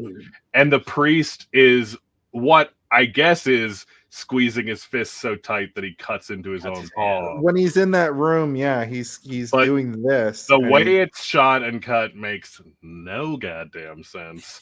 And it's wild. Like, that is just a basic sequence where you should be showing me that this guy is like, I can't hear it anymore. I can't whatever. But it's just like, they show the priest. He kind of makes a fist. They show Cabal, because I'm like, oh, is he getting stigmata from Cabal? Like, is he a Nightbreed? I took that character as he was fed up with the faith and fed up with the religion and going a little bit crazy and knew something was why up. is he in jail? I don't know. He probably punched a guy. Great. They did say that he was like losing it. He's and I do think, like, this is where I think this movie is both like modern day franchise pilled in a way that hurts it. Yeah. But then I do think that it's got 100% the cool ass Star Wars shit from the 70s, where it's just like, you can come up with all this. Yep. Like, it does it leaves the perfect amount of threads where you, as somebody who is kind of enjoying the ride, can think so hard. Yeah, you are filling in so many blanks. Yeah. And like, I think you are arguably like, give me 50% less blanks, and this is a great movie. I think one thing that you said to me, Ken, I saw The Force Awakens with you on the first time I saw it, and afterwards we were walking out of the theater. I was gonna be like, they have jetpacks? Wrong one. You were like, the movie was fine, but give me more of that Red Devil robot guy. I want to know what he's up to. I'm like, yeah, that's true. That's what Star Wars is you do want to know. And that's to go back to what you said. I do think that the cantina sequence is shot a bit weird because they're like, let's just do 1 minute of unadulterated Of, like, shots of aliens being different like, aliens. yeah, like, Yeah. I really have that. I've been trying to take significantly less notes for these like reviews because sure. I have sort of identified that it is more of a roundtable discussion. We don't need to go over every minute detail. And I found myself watching this movie in a really interesting way where I was just like not taking notes on purpose because I wanted to put it through my short-term memory directly into my long-term memory in a more natural way. And I think that ultimately this movie is going to stick with me for the exact reasons you're talking about, because I just want to know more about this universe. Like I just want well, that's the point more we're of making. this. And that is like, you can fill in those blanks and you can create your stories creatively in your mind. As like creative people, you sit down and you're like, I can imagine what Moonhead is doing on Saturday. Someone's sitting on that moon face, I bet. But he's you also hanging have out with the moon from McDonald's. They go to their he's got little a moon face meetings. like he's got a face like a saddle. You find the woman with the extra wide dog. Oh man, yeah, that lady from the bar. She probably loved Moonface. But yeah, he's hanging out with Mac tonight. They moon kiss. They have like weird moon kisses. Doug Jones himself. Yeah. It's. I do think, and I think that there's something to that, and I do think that's also what you see in this documentary, where it's like it does kind of break my heart that there just wasn't maybe the narrative to make this a great movie, but you see what everyone says, like what Clive Barker told them about their weird individual characters. And actually even like what I said, the lady I liked much, Shuna Sassy, she's like, I'm a dancer, I'm not an actor. I was on my way out the door forever performing. This is like her only movie. Right. And she just said that the choreographer was a guy who had worked with her as a dancer. And he's like, listen, and we have this listing for like a sensual person that moves like this. And she said, I wasn't much of an actor, but Clive Barker essentially told me, like, I want you to do this, this, and this. And she's like, I truly like studied gymnastics and aerobics for like months just to get my body to be the way it was. But I think everybody had that. Like weirdly, everyone kind of says that, Clive Barker sat them down for 30 minutes and said, hey, do whatever you want, but this is kind of what I want out of this person. And I do think that gives you something. And I think Lucas does that too, right? Where he's just like, I'm going to give you enough. And I think maybe John James Abrams or whatever the hell those stand for didn't do that. Because it's like, we saw plenty of, Gleep Glorp's bar and friggin' Force Awakens. That's true, yeah. We saw a lot of Kit Fistos and we didn't care. Yeah, I think J.J. Abrams had an idea in his head of what Star Wars was, and he wanted to realize that exact notion and that sort of begets the sort of issue with Star Wars now, where like everybody has an idea of what Star Wars is. I know that's a can of worms. Yeah, that's a can of worms. No, but this movie has a very distinct vision, right? It just porcupine woman / bird woman is naked. Is naked and her quills knock you out or kill you. One thing I wanted to mention about her character, which I thought was like so mind-bogglingly interesting to me, is that she also dreams about him, right? Like he had her in his nightmares, and she's dreaming about him in her nightmares, I guess. Like again, a brutal thread though, where you're like, shoot. This should have been. The thing should have been maybe that he was torn between Lori, the human who is not from Midian, and Porcupine Woman, who he's been dreaming about his entire life. And the dream seems mostly to be about her. Like it seems deeply that it is her being horny and thrusting towards the screen. True, yeah, like I mean, the opening makes it seem like she's trying to murder him and he's scared, right? But like, and I believe that's the dream, right? Like the opening is meant to be the dream. I think so, yeah. But you could explore that, show the dreams more, and have there be weird sensuality to the dreams that goes beyond a horror movie and into something more erotic that would then, link them together in a way that would probably develop both characters a little bit more interestingly. But again, there's so much going on in this movie. Yeah, I mean, they also, that's the thing, the Palanquin and her have a relationship that I don't know if it showed much in the ultimate cut, but there's a bit of a sex scene that they kind of do the Bill Murray or the like Ghostbusters blowjob on, where you see it in the director's cut for like 1.5 seconds. They have a makeout moment, but it's it's more, almost feels like a Han Solo Princess Leia final kiss moment, where it's like the battle starting, where we might both be dead. That would be good. I love you. I know. I know. That should have been the guy whose face is Yeah. down his gut. Or, Come on, or he's guys. just like, you're just meat to me. Yeah. I love you. You're meat. Goodness. Yeah. What a but I it is very strange, Jason, though. And I do think that I compare it a lot to Star Wars in that way, just because I think we all are the age where we lived through, enough of being a kid in the prequels universe where I've been alive for like most of all of the Star Wars movies except for 2, I think, right? Mhm. So like I think what year is Jedi? 82, Okay. 81. I've been alive for 6 of them. Just same as you guys. The same as the I rest thought for some reason in my head just for a second I was like, yeah, You're like, I'm an old man, my hip hurts. We were all I there. was born in too. 1977. Those re-releases though were pretty prominent in the 90s, right? And then That's Yes. true, yeah. the saga began again. And but this movie, I think that it needs 9 movies. Yeah. Oh, that's the thing is like I think I was also gonna say is like I can say that I think that there is no great version of this movie, and also say I really want that TV show. Yeah. Yeah. Like, and it's like, and I don't like. There's not a specific problem in the movie. I think, like I say, I don't know that Barker was necessarily the strongest filmmaker just because of like literal technical chops. Yeah. But like, yeah, he set the stage for something that is cool, and it's shocking that there wasn't like an FX show in 2001 that was like, showing us multiple episodes of like figuring out that Decker's the killer. Remember the Pelican episode, guys? Man, that was crazy. His origin. And what if he was like running into one? Like, what if just Moonface was on the street and he's like, "No, I'm just seeing things, man." Yeah, like what if you're psychiatrist? I could make a whole show about what if your psychiatrist was a serial killer who is setting you up as a patsy via like hallucinogenics. Forget that you are dreaming of a monster world that's real. That the psychiatrist. I think that would be like the end of season 1. Yeah, you find out Midian's real. I think the weakest part of the movie is also the strongest part of the movie is that there's way too much going on in it for you to be able to properly enjoy everything. I do think a lot of Clive Barker, and that's like I think Hellraiser does a pretty good job of being like, we're gonna barely tell you a damn thing. Yeah. Like, you do not know they are called Cenobites. You do not know anything. You do not know whatever. You have to figure that out for yourself. It's all, and it's like, you do not know what that thing that flips down from the door frame and goes, that sucks. You need an internet that does not exist yet. Yeah, exactly. The internet is the mind. And that's like what works. And yeah, he's maybe just dipping a little too much. Yeah, and I mean, I love, there's the one creature that's just like, it reminds me a lot of Big Trouble in Little China, where like the beholder comes out. Like there's a friggin' beholder here, and that opens a whole new can of worms. Like, what is this flying disc? Whatever the fuck.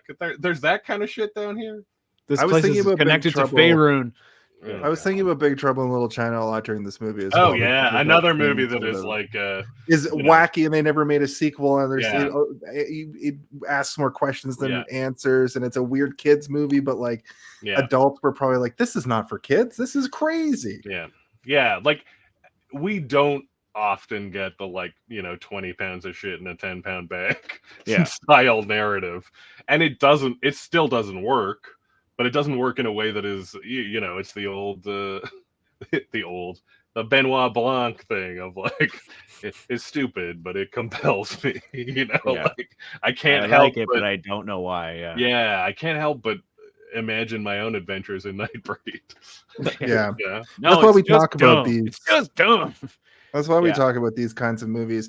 Actually, it's interesting. After I finished this movie today, I threw on Yoga Hosers. Okay, and it's a bad movie. And I told you guys, I talked about this. The only reason I want to say this is this: I draw a sort of connection here, where in the 80s and 90s, it seemed like filmmakers were making movies that live in our minds in infamy. That's sort of the conceit of this show to begin with. Like, you're at a party, you talk to a person, and you're kind of like, hey, you remember this weird thing? I think that Yoga Hosers was created by Kevin Smith to be a Gen Z version of that. So in 20 years after the movie was made, like, the movie is surprisingly competent and it's just weird and kind of like the dialogue's bad, and it's just kind of like bad in a way that's like, in 20 years, are you going to be at a party and be like, do you remember yoga hosers? Did we collectively hallucinate the existence of this thing? In 20 years at a party, if I say, do you remember yoga hosers? And the person says yes, I'm getting them pregnant that night, even if that's what I'm saying. And even I think if I'm 60. unintentionally, movies like Nightbreed or Big Trouble in Little China, they fall into that sort of category, and it's this movie makes so little sense at times that you're like Steve was saying, you're connecting these dots. You were saying as well, Cam, you're connecting these dots that don't exist because you're so weirdly bored but captivated by that boredom. You know, I don't know if I would say bored. I don't think this movie is bored. I think bored way, is but... I think bored is the wrong word, but like confused. Yeah, and I do think you're also hitting on something that I think, like, this movie came out in 1990. So imagine if this movie was a flop and usually probably gets like 1 or 2 runs of VHS. I don't think it actually got much of a DVD run until the Cabal cut came, which is like 2015. So like, this is a movie that had a literal cult. Like, and again, they went nuts producing an art book that was at my library that now runs for like $500 on Amazon. Like, it's a movie that I think just had that ephemera and could have a cult, and you could collect 25 comics from Epic Comics and be like, of a movie that you could talk to a girl at a bar and she'd be like, the what? The night? Like, what the fuck are you talking about? And then my parents accidentally I'm getting a text and I have to go. Yeah, exactly. What if this was on TV and you saw it as a kid and you were like, what? I saw a movie where a man's face was in his stomach, and UHF was that? Like, sure, people know who Weird Al is, but you're like, remember UHF? And they're like, what? And the Weird Al movie from 1988. And they're like, what? I even think that Weird Al, except for like that brief period in the 90s where he was like the top, and also in Canada, it's weird because we had him on Much Music. But I do think that Weird Al was a thing where it took the internet for people to be like, hey, wait a minute, do we all like Weird Al? Like, even from cool people to losers, we all agree that he's pretty good. And that was like, we all like Weird Al. He's a completely unproblematic king. But yeah, I wanted to say also, I want to play the tune about me being too intellectual because I recently read a book that is theories. Yeah, there he is. I haven't heard Chucky all night. Wow. I read a book, by which I mean, of course, I read a graphic novel by Box Brown. But he does these kind of biography / history graphic novels, and did one called The He-Man Effect, how American toy makers sold you your childhood. And it's about essentially marketing to children, and also just the development of marketing. The Toys That Made Us is a... Yeah. So he actually even talks about the toys that made us. But he has a very interesting theory in the book because he kind of draws from the development of marketing around World War I through whatever. And then there's kind of the fight in the 70s and 80s about marketing children and what like He-Man and She-Ra and like all Transformers, G.I. Joe kind of gets into all of that. But he also kind of points out that is sort of the last time because he talks about a lot about brain development and imagination and like what you require to enjoy like imaginative play as a kid, and that essentially like Disney and everybody has screwed themselves by so nicely inserting like a narrative into our imaginative play, but that had very specific limits. So now when you see Star Wars or when you see Transformers, you can feel, well, that's not Transformers. Right. Like I know the limits. I've been That's not the one that I'm spending my whole life imagining different stories, but within a set of parameters. And so that's kind of his interesting thing. And I do wonder that, like, I do think Nightbreed is kind of that 70s and 80s feel where it's like they don't set too many parameters. So it really is up to you to imagine, and it lets your imagination run with the ideas. And that's kind of the problem with modern stuff is they're afraid to let your imagination go too far.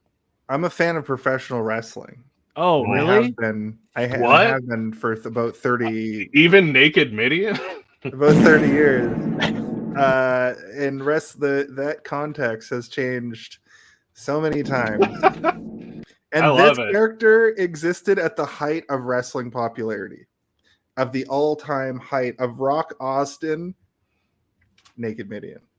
Okay, so the context for wrestling alone has changed that many times. In that same, like, I know who my favorite wrestlers are, and they talked a certain way and they wrestled a certain way. The And gobbledygooker, number one. Number one, he debuted this year. He debuted at Survivor Series. He's back? 1990. The gobbledygooker is No. back? In 1990 when this movie Okay. took place. Who knows? I don't know. But Tough yeah, to tell because it's England standing in for Northern Alberta. But that's a really good way to look at it. And I think that if Nightbreed was created now, the fans would hate it. They'd be like, "That's not it. That sucks." Yeah, I mean that's the tough thing. Is it's like I do want that show, but it's also like AMC's Nightbreed. Why is it on AMC? That's the channel that had. why is Breaking Bad. Austin Butler Cabal? Every character? You just named like one of the most beloved shows of all time. I'm. Well, I think that, like, to your point, Cam, it's still happening. It's going to happen forever, right? Like Star Wars is the thing. I mean, even the Acolyte now is like people are just unable to like it. But I even feel that where I'm like, you told me this was going to be 100 years before the previous, and it looks the fucking same. And I played fucking Fall of Jedi Fallen Order, and they showed a cool robot, and you ain't even got those fucking robots. Where are my cool robots? Yeah. Like, where are the Art Deco robots that seem kind of cool? Yeah, I mean, but I understand it. I get it, but it's an unfortunate reality, right? Like we're not allowed. No, and I do think that that's also like. Yeah, I do wonder if but then at the same time, does any Gen Z kids don't even nightbreed anymore? They just eat ass. Yeah, they just eat ass. They're going to ask about. Like, that's what nightbreeding means now. Oh my god! Yeah, yeah. Neighbors up and Necker wouldn't even have to kill toilet. Gen Z because he'd be like, "You guys are on TikTok too long." It's one of those things. Girl, where, like, use me as a skibbity toilet. As much as we're talking about, that's true. The skibbity toilet would be in Midian. Oh god, I'm gonna make one of the new monsters. For anytime we say skibbity toilet. Now we're gonna make a noise of an old man falling over. My hair. Well, we need to appeal to Twitch. I fell off the skibbity toilet because of all my riz. My riz weighed me down. Adding yeet to that is especially pathetic. Right, because that's from like Vines originally. Anyway, yeah. Let me all just your skibbity toilet are belong to us. Mr. Bean. Yeah, we already kind of covered this next part, but Nightbreed struggle. Decker convinces local law enforcement to raid Midian.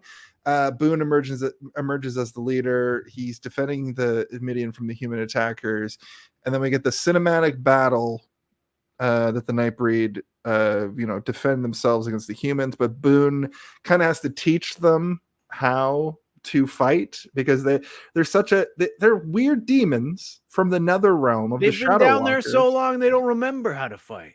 But they're like peaceful is what is the vibe that I got. But they have the berserkers. Berserkers are uncontrollable. That's uncontrollable nightmares. Beneath the earth, but beneath the sub earth, it's like sub Midian. Yeah.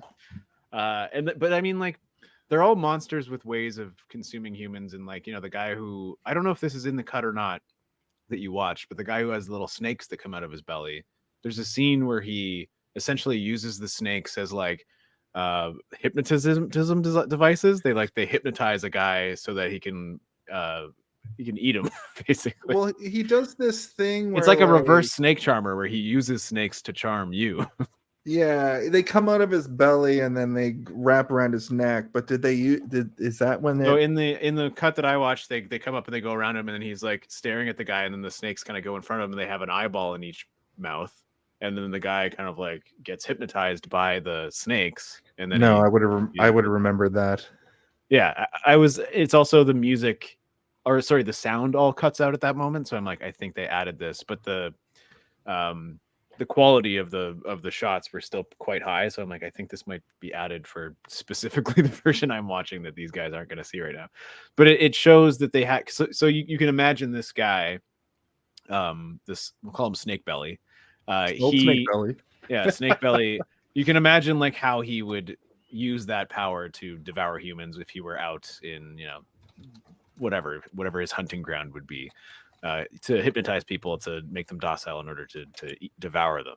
Oh man, would you believe that Snake Belly's quote, his 90s quote of "There goes the neighborhood," isn't on IMDb quotes? That seems like it must be for the trailer, right? He has a lot of one-liners. His whole He's thing definitely. like, I think he pulls it off. He pulls it off better than the face. But yeah, like as Jason was saying, it's all we have is the weird part where like, wait, your tentacles have eyes and they're stabbing out that guy's eyes. Yeah, because I remember that need the eyes for? It'd be funny if it spit out the old eyes and took his eyes as a new eye, like a hermit crab. And then it tipped the guy. Thank you. Boone I only have change. This segment too, like a lot happens in this. Which sucks kind of, but I mean, they do have the rope bridge fight, which kind of rules. Well, that final battle reminds me of a more modern movie final battle. They go kind of fast now with those end moments, and it's more about the. There's also like a large chunk of the movie that we're skipping over that I suppose could just. I mean, we're skipping over it because it doesn't. Nothing really happens. No, and it's all over the fucking place. I mean, if you introduce the shitty cop, the priest, who has a militia. And I do like him because it's just like, you know, it's like introducing Darth Vader. Where you're just like, hey, you want to kill all these fucking guys? Oh, listen, buddy, I got a whole army, no problem. He's got a Michael Rooker energy to him. He's got like kind of like a little like a shitty like Michael Rooker has like high T. This is like low T Michael Rooker. Right?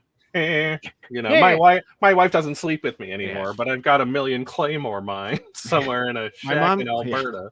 My wife keeps asking me for an open relationship, and I keep saying no, but she keeps asking me anyway.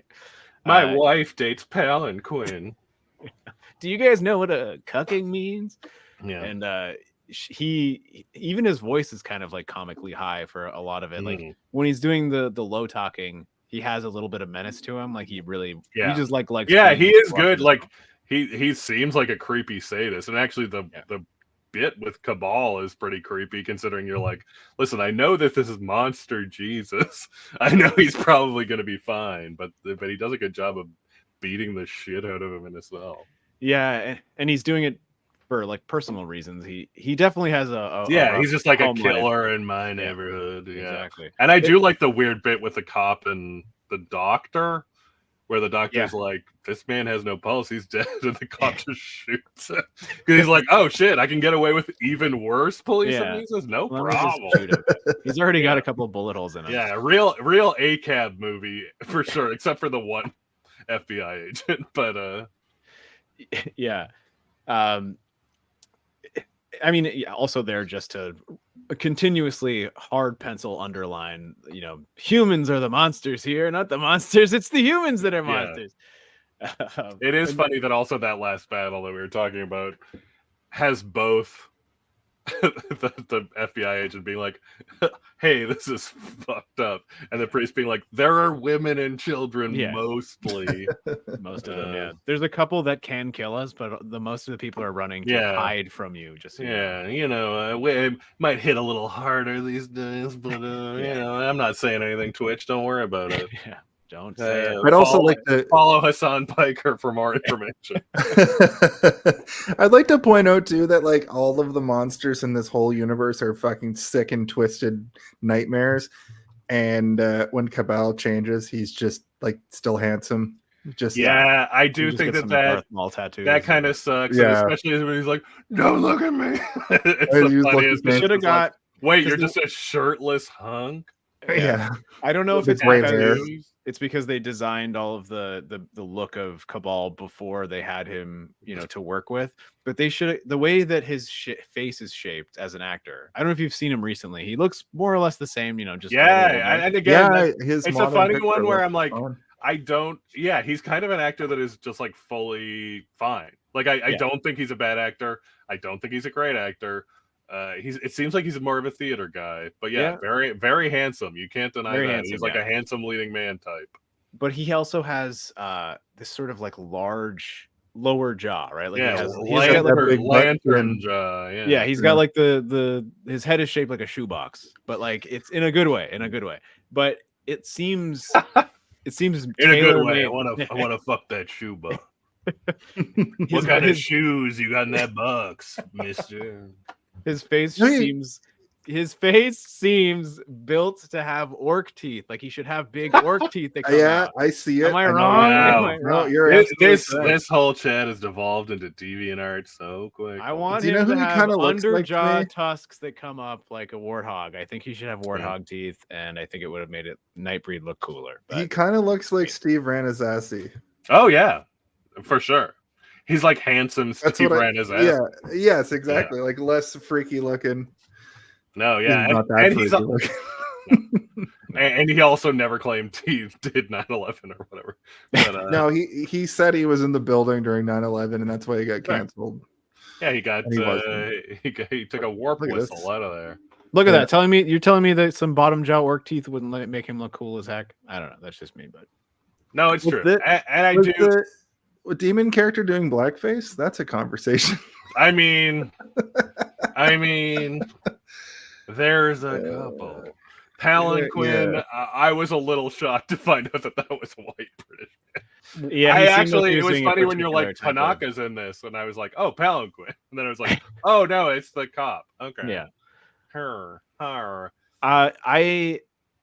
When I watched it, I was like, I can tell that this is a guy doing a voice. So like, I wasn't that shocked to find out that it was a white British man, but he's definitely doing a certain type of an American accent that is particularly coded. I think it's fine. You're right. Yeah. There. Yes, it feels away, but I also think that actually speaks to shitty British TV and the fact that you make every Klingon a black person for a while. Yeah, and stuff, that's you true. know? Yeah. There's something to be said of who we make our Nightbreed, Jason. Yeah, the Ferengi as well as another That's race. gonna be my closing question to you guys. Is like, if you were a Nightbreed, what Nightbreed would you be? If you were in a Walter? Nightbreed, what time of day would you breed? Oh man. Yeah. Craig Schaefer's really interesting because he's like continued to act. Here's a question. Here's a note that I wrote. Actually, it's not really a question. Old Face Rip talks about the berserkers who will rip out your head and shit down your neck. So Duke Nukem actually loves two movies. He loves They Live and he loves Nightbreed. Yeah. I don't know that this is the origin of rip off your head and shit down your neck, but I think Duke Nukem has admitted at this point. Yeah, no. If you play Duke Nukem Forever, at the end of the game, he says, "My favorite movie, Nightbreed." He does. And also They Live. When you tip the stripper 5 Groovy. times in a row, he goes, "You should watch the Cabal Cut." I know you might have seen this movie on cable, but there's a better cut. Have you seen the Ultimate Cabal Cut on YouTube? Yeah. All right. That's incredible. You remind me of this stripper that's like a porcupine. I love the Baphomet statue. I think we were pretty much talking. Yes, about it. I do like that too. And it's cool, also yeah. kind of implied. That also feels like a video game thing where it's like kind of It's implied that deteriorating. part through the of his movies, too. body. Like some of it Yeah. is his body and some of it's a statue. And I Doesn't do he like wink at one point? that. Yeah. It's like And it's like, heal me. Like be, beyond. I do like that quest again. That's that 2-movie quest where it's like find a Numidian and bring me back to life. Like Jesus never had to do that. God wasn't like, hey Jesus, can you make me flesh again? Not to keep going back to like making this into a series, but if they did do it, they could even just make it the same amount of time that's passed in the Nightbreed universe to now. Oh, and for it would sure. still be interesting. They could have. Yeah, and again, like you say, Craig Schaefer looks the same age. He should either be the Decker or he's got to be something. Or he's the the crazy character, cop. Yeah. or the TV show takes place in like 1999. He's the kind new of eyeball thing, guy, like the and cool he's like 90s the show. wise. He's the Yeah. wise. He's the wise in True. Nightbreed now. Yeah. It's like the guy in Battlestar Galactica where they brought him back, and he's Right. like the old Cylon. Yeah. Oh, it's the possibilities. Yeah. But it'll never happen, even though I really wanted to. I do wonder though, that's also the thing. Like there are a lot of these authors that are like, their stuff is pretty unapproachable. I think Lovecraft's a good example. Yeah. I think Gaiman is a pretty good example. Yeah. But it just takes the right artist, and I think if anything, time has proven that like the things that we've thought have been unapproachable are not quite as unapproachable as we think, as long as we approach them from a different angle that people aren't really expecting us to go in. Yeah, and honestly, the weirdest thing with Nightbreed is like it's hard to imagine it with not practical effects for the how do you do the monsters, which is also a thing that is in the last 10 years or so people have started to realize is the way to go and appreciate more, and it's kind of leaning back in that direction, which is super refreshing. I don't know. Alex Winter on the blower. I think we're also all ignoring that there's a great later adaptation of Nightbreed called Hotel Transylvania. That was my follow-up. That was my follow-up answer for that Cantina question I had earlier. The Blobby, Frankenstein, they're all there. Yeah, everyone's there. The Invisible Man. It's a hidden place for monsters to be. You couldn't see him, but he was there. Transylvania. The Mummy. Clive Barker, I know you're in the chat. Tell us what you think of Hotel Transylvania. Yeah, Clive Barker on your deathbad. Tell us what you're thinking now. It's not. I at this point is at least not his deathbed, because he's been dying for about for a long time. 12 Oh, years. he's written in the chat, modern feminist masterpiece. Yeah. Okay, good. I'm sorry about those Bill Maher comments earlier. It sounds like you're woke AF, sir. I liked how the mob forums, there's that scene where he's just like perving out over all the different weapons. They're showing different like AK-47s. Right. It's like the classic. This is very cartoonish too, Jason. You were talking about cartoony stuff earlier. This is so cartoony. Like in some movies it's cool, in some movies it's goofy. In this movie it is absolutely goofy as fuck because he's so proud. This like 8 minutes reminds me a little bit of like the last couple Michael Myers movies, the last couple Halloweens where like mobs getting together. I thought you meant like Austin Powers movies. Or Austin Powers. But when they're driving, Austin Powers ends with evil dies tonight and they just kill him. When they're driving through killing like Dr. that, Evil, when they're driving through that like wooded like street area and the cars are just all over the road. Like just for some reason I was captivated by the fact that they're driving so fast, so chaotically, and they're just trying to get there to just murder these monsters. And that is the like again depressingly prescient thing where it's like now more than like this is just a weird mega mob of like preppers who have been waiting for a thing of Civil War. It would be so much easier to explain this rural cop who has a million mines and a militarized police force for no reason that just has been foaming at the mouth for a city full of monsters to destroy. It is wild to think about. Like how remember like the Doomsday Prepper TV shows that were on when we were like teenagers and early 20s and stuff, and we're like, these people are fucking crazy, and now it's like, oh, these people I kind of wish I had a bomb filled with sure. KD. And I also think that it's like you could be way more explicit. Like it's surprising that these guys aren't like white supremacists or you could be. Oh, they were. They just didn't show that on TLC. Yeah, exactly. Yeah, exactly. I find that part very fascinating. And again, and also it's like funny because like you were saying, the Nightbreed are mostly peaceful, but they really get the upper hand because these guys are dumb as shit. Yeah. Like again, Quill lady being like doo doo doo doo, and it's like whoa titties, and she just she kills like 10 guys. Yeah. So stupid.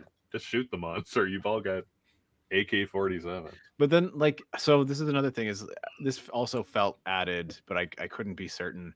The part where they're sort of like first casing the upper meridian what is it called? Midian. I want to say Meridian every time. Here, let me help you. Oh, there we go. I forgot that. I kind of feel bad. Like they should have, just to be nice, given him a larger fanny pack. Give him like a Celtic sporran. Yeah. Yeah, give the man some shame. But yeah, there's a sequence where they're first casing Midian, and one of the cops is like a nervous, like kind of guy, and he just starts like shooting randomly, and he almost shoots Panaka in the side of the head, and everybody's like, "You fucking NPC cuck dildo," and like they grab him and throw him off to the side, and then when he sees the guy explode, he starts barfing and everything, right? And this is when they start to realize the magic is incurred. But like, did that all happen in your cut? Because it seemed very there was actually a lot of that.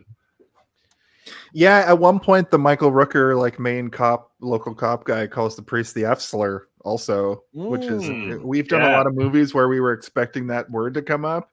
But also, Clive Barker does that a lot because he's like, remember, this is a bad word. Yeah, for sure. Clive Barker is also a very fascinating character where I think he makes these super queer movies that are also like, somewhat explicit, not explicit. This isn't shoving it down your throat like current woke culture. But he's gonna make you stare at a sweet man's butt and not show you any breasts. But I also think that Hellraiser is like deeply about horny heterosexual people. Like it's about a heterosexual couple that is like, we need to find bring back my fucking adultery. It makes it I mean, so I can fuck him once more. Not to like hone too much in on Hellraiser, but it also makes those relationships seem deeply unhealthy and strange and twisted and fucked up, right? Like, oh sure, I mean the Frank putting on the dad's skin to being like in love with his daughter, like that's like an uncle-daughter incest. I don't know if I would call it in love so much as I would say just a horrible rapist. He's probably well, I mean, listen, he recently escaped from hell. You can't. He's got hell PTSD. That's true. Remember when that one monster put natural human blood on her titty like this? She did that one with the blood. That was pretty great. That's the other thing. Is like I don't remember. I actually don't remember. The heterosexuality in this movie is gross, scary. The gay stuff is good. I'm okay with just looking at a guy's butt as he goes up the stairs. That's nice. I will say that blood that the real bare butt was only in the ultimate cut. Oh, I did make note. Well, then I changed what I said earlier. I recommend. I recommend it. I can give you the time code. So after Decker defeats our boy, after Cabal defeats our boy Decker, we sort of get Midian is destroyed. Boone founds to find a new sanctuary for the Nightbreed. And the film ends with Brood and Laurie sort of looking forward to a new future together, while the remaining Nightbreed characters are like in a barn waiting for their messiah, which I thought was like all of this last like 10 minutes of the movie is like, this is all sequel bait. Setting up and also is brutal because you're like, well, how far did that giant group of Nightbreed go?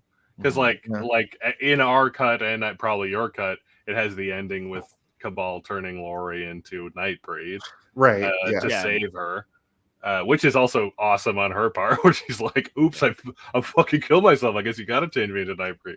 That kind of rules. And again, she kind of has agency. She's kind of not like a lady around, but again, it just fits outside the usual narrative.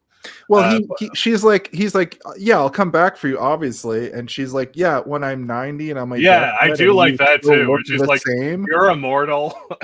I just watched you take a knife through the chest and then kill the final monster with the knife through your chest. And then like be like, hey, hold this. He's got the ace. And when he had the little ace card on his stomach, I was like, ace up your sleeve. I like the symbology. It's interesting. But you are also like, well, wait, why? They don't quite establish why they have to be apart, because it's like, well, certainly you're in walking distance of that barn, because none of these guys, they do mention flying and turning into mist and stuff, but we never see it. No. Yeah. So it's very odd. I wonder what her Nightbreed powers are. We know what his Nightbreed powers are. He gets real strong, I guess. I was worried that she was going to come back as one of the really horrible monsters, and he's like, ugh. Yeah. She's the fat guy whose face is in his belly. Yeah. Or she just has like boobs on the side of her face, like all the way going all the way down into her I feel like knees. I feel like Cabal will be like, well, I'm into it. I just got cool face tattoos, but you got 45 more breasts. Listen, I kind of got a dream thing with this porcupine lady. I'm not sure she's got quills on her pussy, so I'm gonna check it out. I'm gonna try. Again, would be more interesting. I would love to see a weird situation where he's torn between her and this is also, I do think, though, where like Clive Barker's books, at least what I've dealt with, are so sexual, and I think he just knew that he couldn't get away with it, and he just doesn't have that. But it's like that is actually missing part of what is interesting in his narratives, is they are often dealing with sex and touching on sex. Yeah, and I know, but at the same time, I do know that he, yeah, thank you. I do know that he like approved that last Hellraiser movie, which did have some slightly more edgy stuff, but was actually not that sexual. So I don't know. I think it's like what you said before, is like he knows what he can get away with, and maybe like in his old age, he's kind of like, yeah, I don't need to do it as much as I used to, because it's not as provocative anymore when you got skibbity toilets and people falling over and asking for a dap up or whatever and saying no cap after they no cap. Yeah. Is Midian here, cap or no cap? Yeah. I've fallen and broke my ribs. Help me. Can we get another thumbs down from Jesse in the chat? That's all I care about. I've fallen. Help me, I've rizzed and I can't get up. I've rizzed and I can't get it up. I have a note here from oh my god. Real Feels is still here. Real Feels, you are MVP of the evening. You are a Baphomet strongest soldier, really. Yeah. You are I hope you're at work or playing a video game or something. Because, he's the true Messiah. He's going to lead us to the new meridian. Yeah. There is a note that AI gave me here that says, in a final twist, Decker is resurrected by one of the Nightbreed's former enemies, setting up potential future conflicts. When was that? I think that is only in the ultimate cut. It happens. The priest. Also, the priest resurrects him with the blood of Baphomet. But okay. The priest also kills the cop. I don't know if we. Yes, I have that because the last time we see the cop, the black cop, Tanaka. No, the Michael Rooker style cop. I did that. That happened in our cut. Okay, he kills Rooker. Yeah, he throws it like he's. But Rooker in that moment also is like, I want to be one too. Like he decides he wants to be a Nightbreed. Yeah, and he goes, "Too bad, bitch." Yeah, that's exactly what he says. He says, "God says you're a bitch." He goes, "So I love dark meat, like Freddy." Oh no! And then Kelly Boylan calls him the F slur. He says, "You'll no longer be known as the sheriff. You'll be known as D's." And he's like, "D's," and he says, "D's nuts." And then he crushes his throat. His eyes pop out. Yeah. Well, we did it. The new format seems to work. Thanks to ChatGPT. I think that I've covered. I will say, in my work, I have found that ChatGPT is especially terrible at summarizing movies. Just as a warning. I have the next couple of movies like out, and they're all kind of like what I did tonight, and I think this was the best flow so far that do you guys think that David Cronenberg would be back to do this if we asked him? The man is in his 80s, but yes. I don't know. He likes. I don't know. He used to love showing up as a guest. He loved showing up as a guest star enough. He read my 4th year student film, which had him as kind of a so you know him, Coach McGurk character. No, my producer knew his daughter, and he read it and said no. But I would settle for David Cronenberg's daughter to come onto the show. We're not talking Caitlin about Cronenberg. She just had a new. No, Caitlin just had a new movie. It looked good. It had Enrique Colantoni. It was the one where like the government pays you to kill yourself, but then the parents runs away. Yeah, it looks good. Son of Cronenberg also. Yeah, Brandon also good. He also has a son with an earlier wife. Made a movie called Rhinoceros Eyes. It's pretty good. Gestenberg. Oh my god! If you could get an all Cronenberg month, Maybe he would We come could- on I just just to like say 5 message- minutes of like, hello, this is David Cronenberg. Yes, I was in Nightbreed. Yeah. I Good am night. Nightbreed. Hello, Good this is night, David Breed. Cronenberg. Please stop calling me. Just a phone message. I I will read the poem you wrote me. It's good And night, I will Breed. say, Nightbreed please under the buy moon. NPC cuck dildos at the Hey, have you seen this one store? And Gabba Gabba Hey or whatever. Baba Booey. Okay, Yeah, so Baba we've- Booey. That's what I wanted. Thank you, Jason. It was Baba. we've covered the movie. We're in at time, which is great. I was just kind of saying, I think I've finished all my notes for the most part. Priest gets jazzed on and becomes a monster, I guess. Mhm. Shot of Midian on fire. Cabell has work to do, but Leah wants to go. Blah blah blah. She dies. Yeah. I'm in my notes. I'm pretty much like Home Alone of it all, I think. Yeah, I mean, I'm pretty close to being done. Yeah. The only notes I have If is you like, guys have any additional notes? would any cop ever believe Cronenberg? Like, it does feel like his plan is so bad.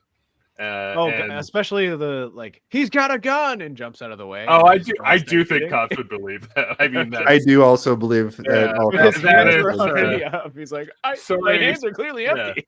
Sorry to the law enforcement in the chat, but I do believe you don't would even do need that, to yeah. do the amount of theater he did. He probably could have just jumped out. Yeah, he probably could have just gotten out of the car and gone, he's got a gun. All of that is sort of theory corner coded. Sorry, I don't want to get too deep in the north of Athabasca, east of Peace River is where you can find Midian. I just like it. No, I mean, you guys have the drops. Yeah, we like to drop it. Speaking of which, do you want to talk about our Home Alone of it all? If you had to pick one, what do you think the Home when Alone of it is all? the Home Alone of it all? Can someone please tell me when the Home Alone of I it all really gotta happens? know. When is the Home Alone of it all? What is the Home Alone of it all? Now that's the Home Alone of it all.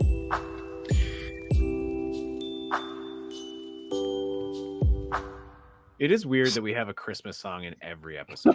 It's true. It used to be just that great Home Alone theme, but I was just no more copyright strikes from Russia. YouTube. Yeah, from Russia. It just drives me nuts. Home Alone music on Yeah. YouTube. In Russia, alone leaves you at home.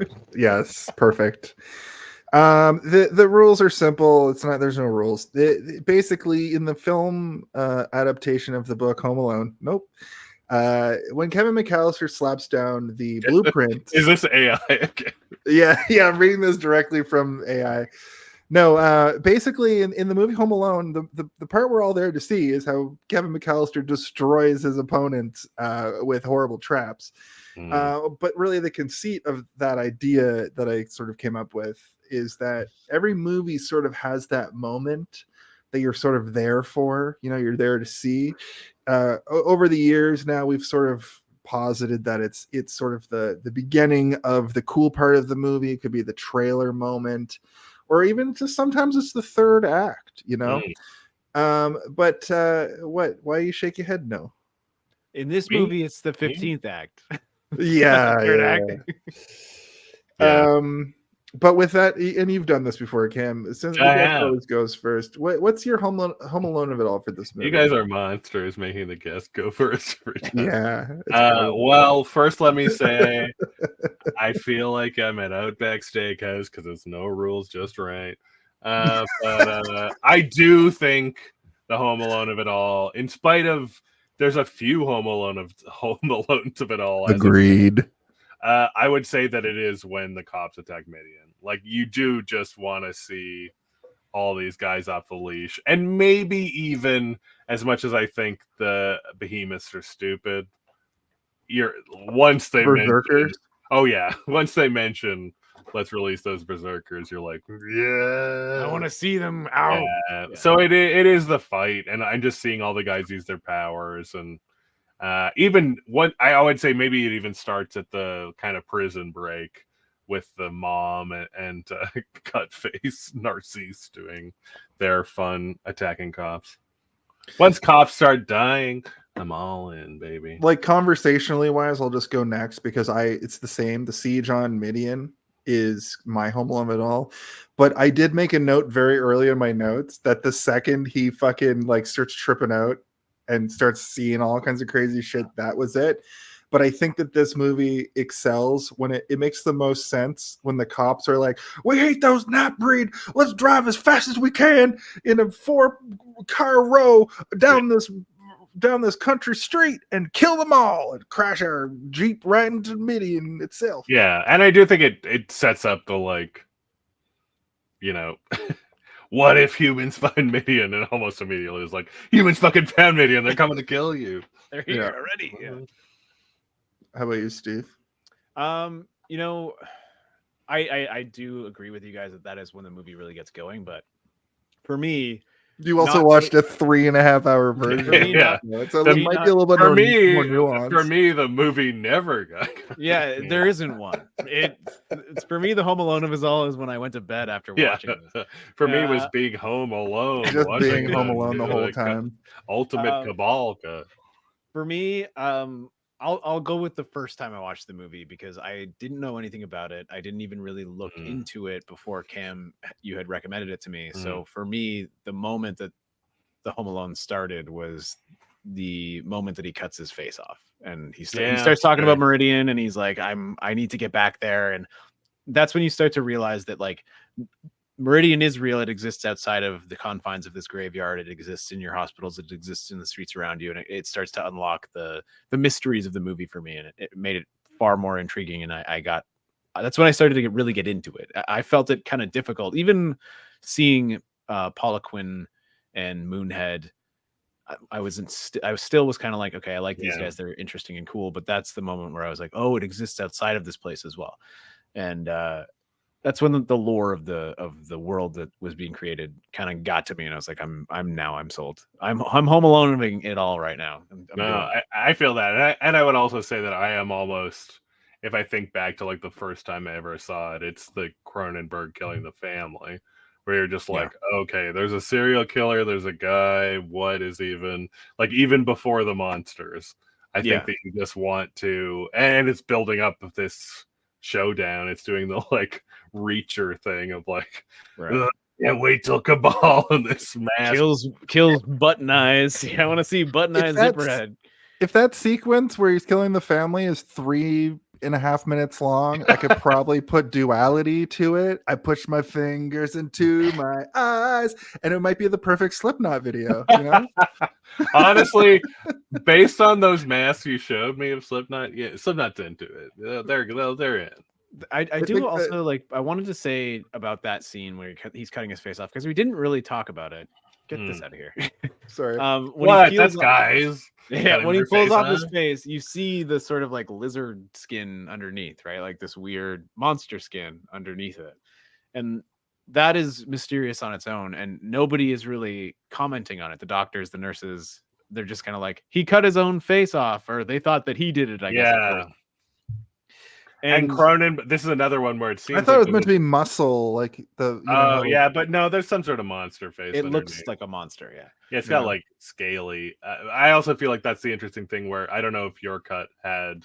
It seems like there's a drop scene where Cronenberg is particularly cruel to him, and because he goes in and he goes in. He's like, there's a long moment where they're like, well, what are we going to do? And he's like, well, I can talk to him, but I'm going to need privacy or whatever. And he goes in and like closes the blinds, and you can hear him doing stuff. You don't really see it.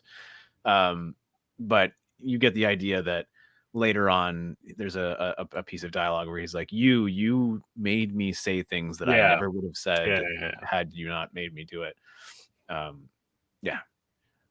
That's the moment where the movie started to kick off for me. No, I think that is a very good one too. I want to shout out, just so I don't forget as well, I think an equal thing when we were talking about like authors who aren't adapted well, and my apologies to his many victims. Neil Gaiman's Neverwhere, there's a TV show that is kind of the same.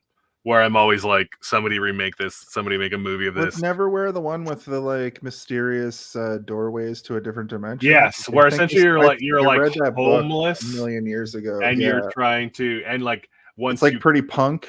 yeah, and once you commit to being part of that society, you're like invisible to regular life. Yes, I read that But book. there's like Yeah. pursuant, and so that's when he like, I think he maybe did a radio show first, did a book, and there's a TV show that is pretty good and like kind of full of like Game of Thrones people that you would be kind of into, but looks cheap, doesn't quite do it. But again, it's like a world that you're like, I can't.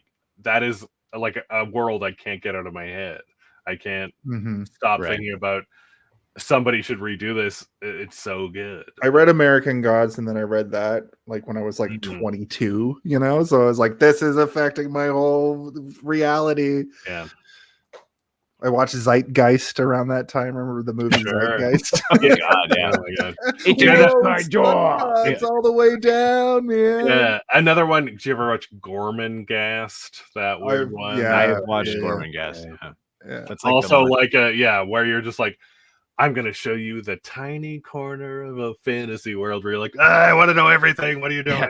show me more. I mean, God damn her. God damn. Fucking J.K. Rowling. She did it well too. Mhm. I want to know more about those fucking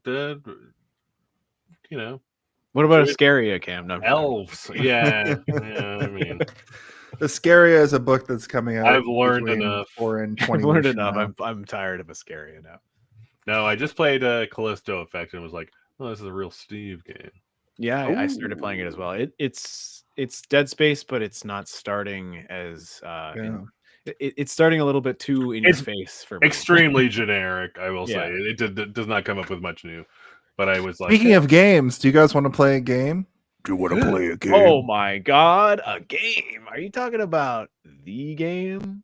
I am. It's time to play Guess the MPAA. Hello, everybody. My name is Jack Nightbreed, and I'm here to tell you about a new hit game that everybody's playing around the world. The rules are simple. Each and every day, a movie is given an MPAA certificate rating, which indicates what its rating is between G-rated and NC-17.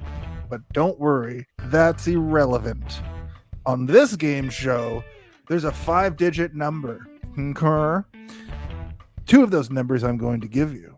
All you have to do is tell me what the next 3 digits are between 000 and 999.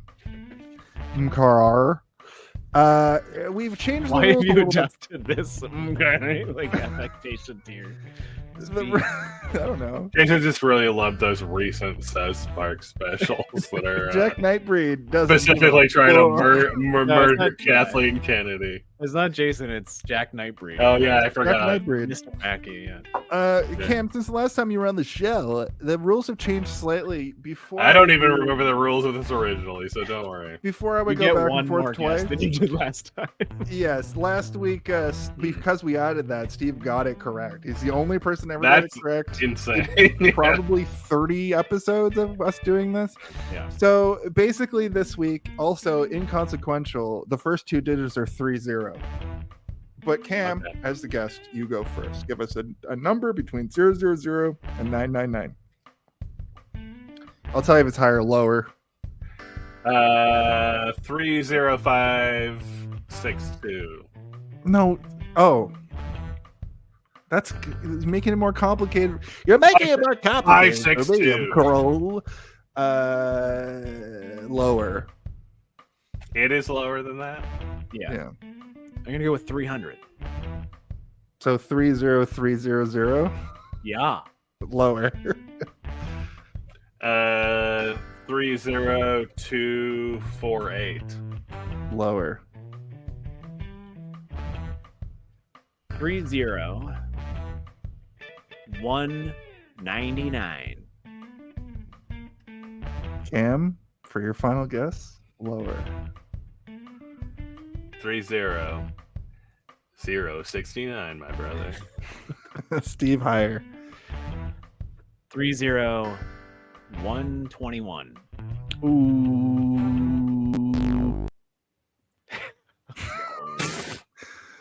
I can't play the song. The Can we get another thumbs down in the chat? You're trying to put the farts. Just a little preview. This is what it used to sound like. Sorry, I stopped it immediately. Have to stop doing that to me. I'm sorry. I'm sorry. Thank you, Real Phils. Thank you, Real Phils. Phils. Your best fan. Real Phils. Y'all should give this person whatever they want. Yeah, you can have whatever you want. I hope that you come back knew for another show. Why Pinhead hated the Nightbreed. They knew everything. I want to know why this know person, that apropos of nothing, just It's thumbs down Jesse. this. Because we were talking about Skibbity Toilet. I think he Right. failed. Yeah. I tried to goad him into another thumbs down and he didn't do it. So Uh-oh. Maybe he didn't want to because he liked what we were saying.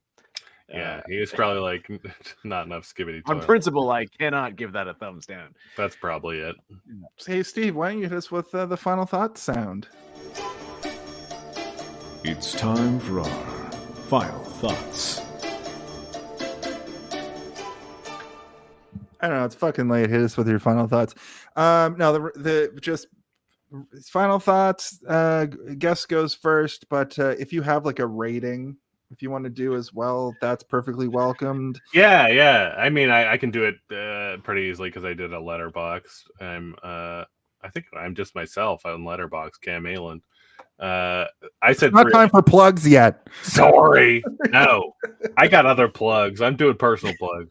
I did 3 out of 5 because I do think it's like I think that you should probably watch this. It's good. I do think the director's cut is better than what was before.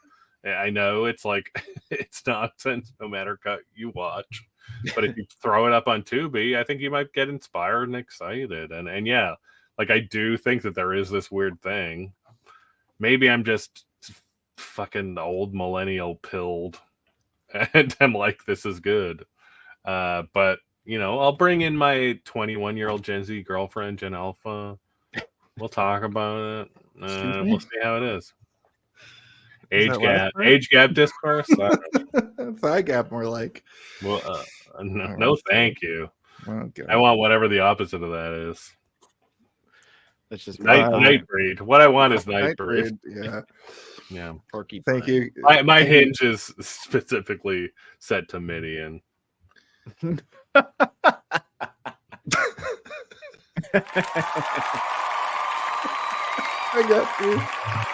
got you, Steve.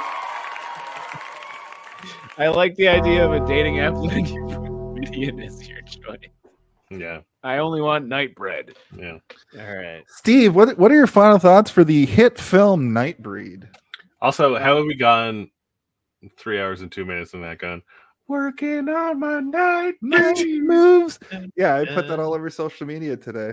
Okay, good. Thank you, The Jason. song I used for all the sorry TikToks to listen. I was there with you all day. Okay, good. Thank you. I think for a movie about a fantasy world where people who dictate the rules of a society are the real monsters, you know, which is basically just this movie, and the acceptance of everyone, you know, anyone who feels othered and different is like what we crave as an audience. It's compelling, but I think, like we said, the world building is where it's at in this movie. And even if you just want to sit back and look at what you're being fed and imagine what could be, I think that's a fun exercise. As you know, people who, you know, the three of us watch movies all the time, probably multiple movies a week, if not a day, some of us. And that's a very fun part of movie watching, especially when you're in the fantasy and science fiction and horror realms, is imagining stuff. And that's one of the most fun bits of watching movies that I experience. And this one does it for me, even though it doesn't make sense, even though you could even call it bad at points. I have a lot of fun watching this every time I watch it, even when I'm watching the 3.5 hour version. I didn't hate watching it. Would I recommend watching it? The answer is no. I would say watch the director's cut. I think that's a really clean version between the Cabal cut and the ultimate Cabal cut. And I've never seen the theatrical cut, so I can't speak to that. But there's no reason to watch it. Honestly, it's Yeah, I think that the director's cut is a happy medium between everything. A happy median between everything. Oh my god. Yeah, I think it's good, and if I had to give it a rating, I would give it not cutting your entire face off, but just cutting all the bits around your face off. Yeah. Perfect. Perfect.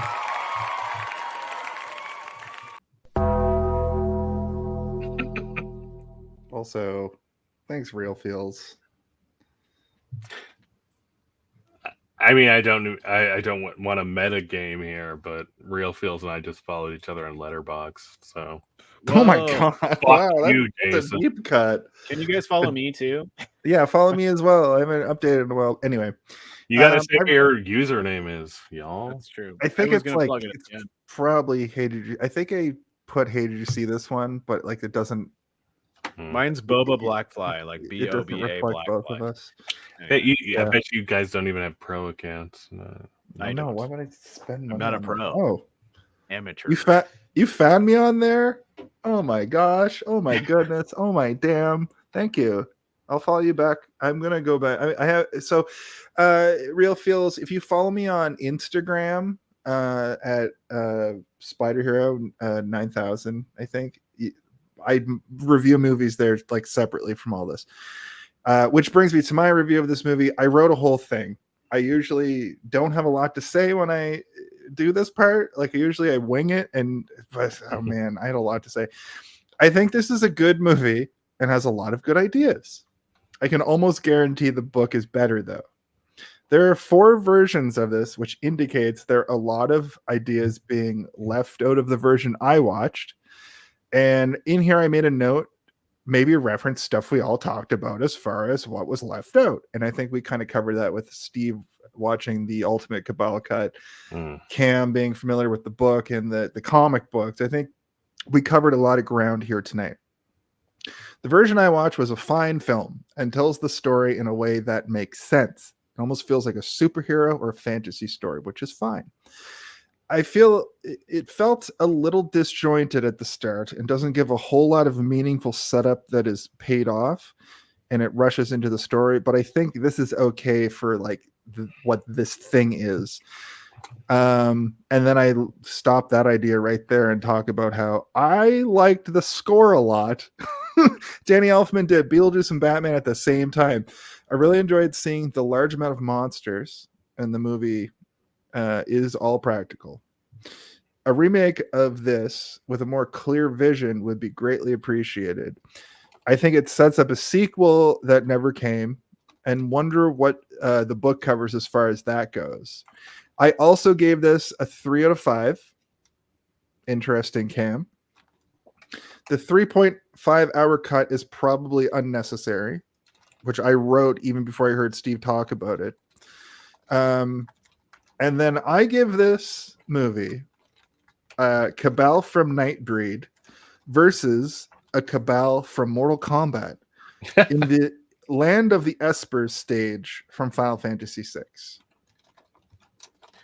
At least one person got each one of those references somewhere. And a few got all 3. I forgot to do a funny. I forgot to say 9 breeds at a night or whatever. That's good. I like it. I read this as Mortal Kombat. Yeah. Mortal Kombat in this economy? In this economy.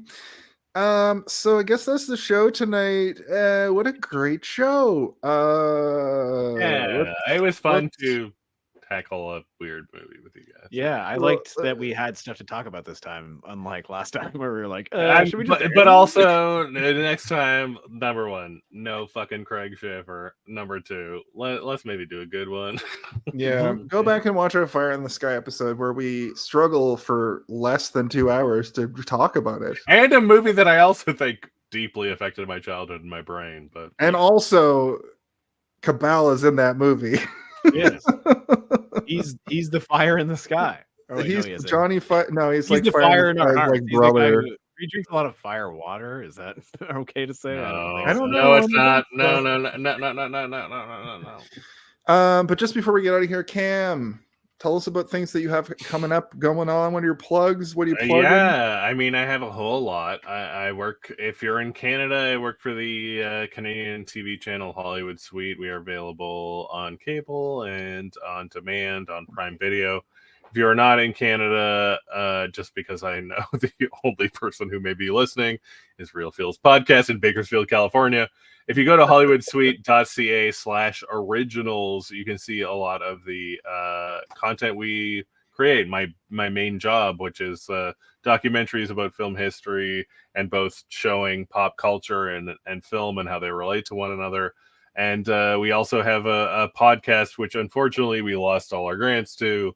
The granting system changed, but we did, about 5 years of a podcast where we talked about the weird trends in popular culture. What 70s year was like, hey, here's a bunch of trucker movies. What 70s year was like, hey, here's whatever. We kind of got into all of it and how pop culture and film talk to each other. That's a lot of what my job is.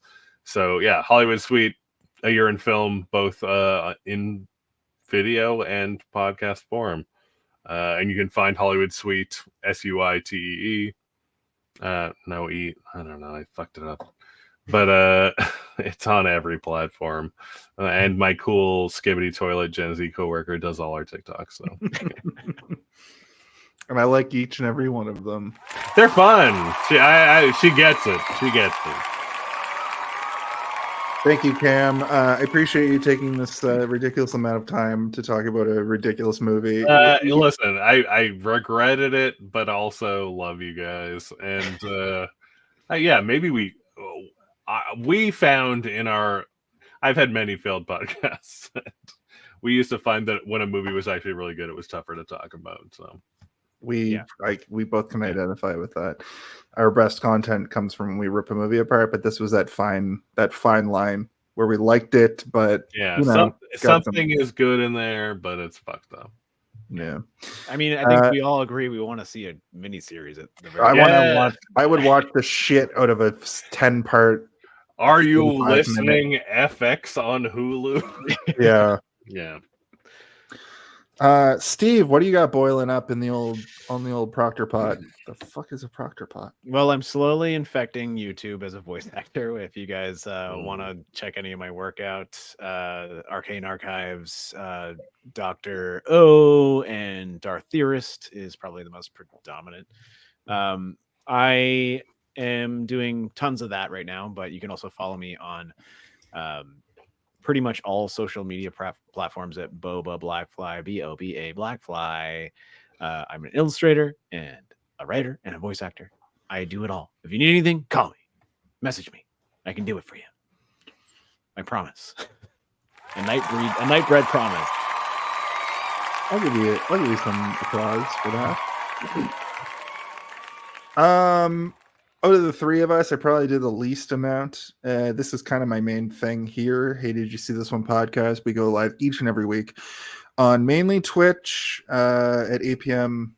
Eastern, but we also go live on a lot of different platforms. So if you're catching us here, you can catch us pretty much anywhere where you can stream live too. Other than that, here in Toronto, I'm an announcer for a professional wrestling company, and you would think that would be like my main thing, but it's only once a month, so if you ever come to Toronto, or if you live in Toronto, come check that out. It's usually third week of the month in the Great Hall on King. I don't know, man. We're basically three losers that prove that being a professional announcer is not a job that exists anymore. It's not a job that exists. No, I do it. Between us, we try to get every shitty... Yeah, we fight over all the jobs between the three of us. We're deeply in it's a living. It's a living. And Fred Flintstone pulls on my fucking tail feathers again, and I don't destroy his face. Oh, so you're the alarm at the factory. Yes. I always imagine myself as the garbage disposal. I'll be like a car wash. They fill you're the fax machine full of water, and I squirt it out over the car or whatever. It's a living. It's 11. But I would like to thank everybody who watched tonight. We had a pretty big showing. It was a fun episode. And I think at this point I'll get the last couple of videos here for us, Steve. But I think that there's just one question that needs to be asked. Cam, what is it? Hey, did you see this one?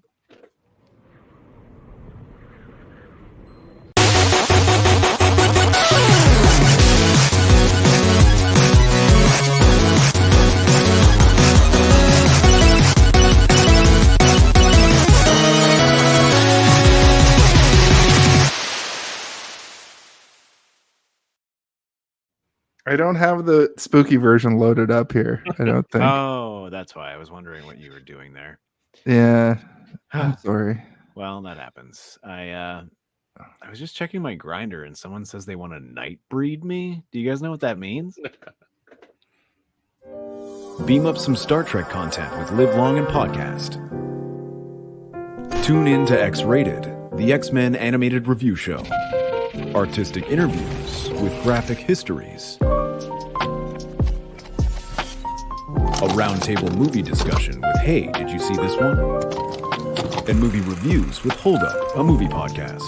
And while you're at it, spin a few records with Eamon on Track. Watch us duke it out on trivial debates. And let's chat about TV with the Super Mater Brothers. It's all here on the United Federation of Podcasts.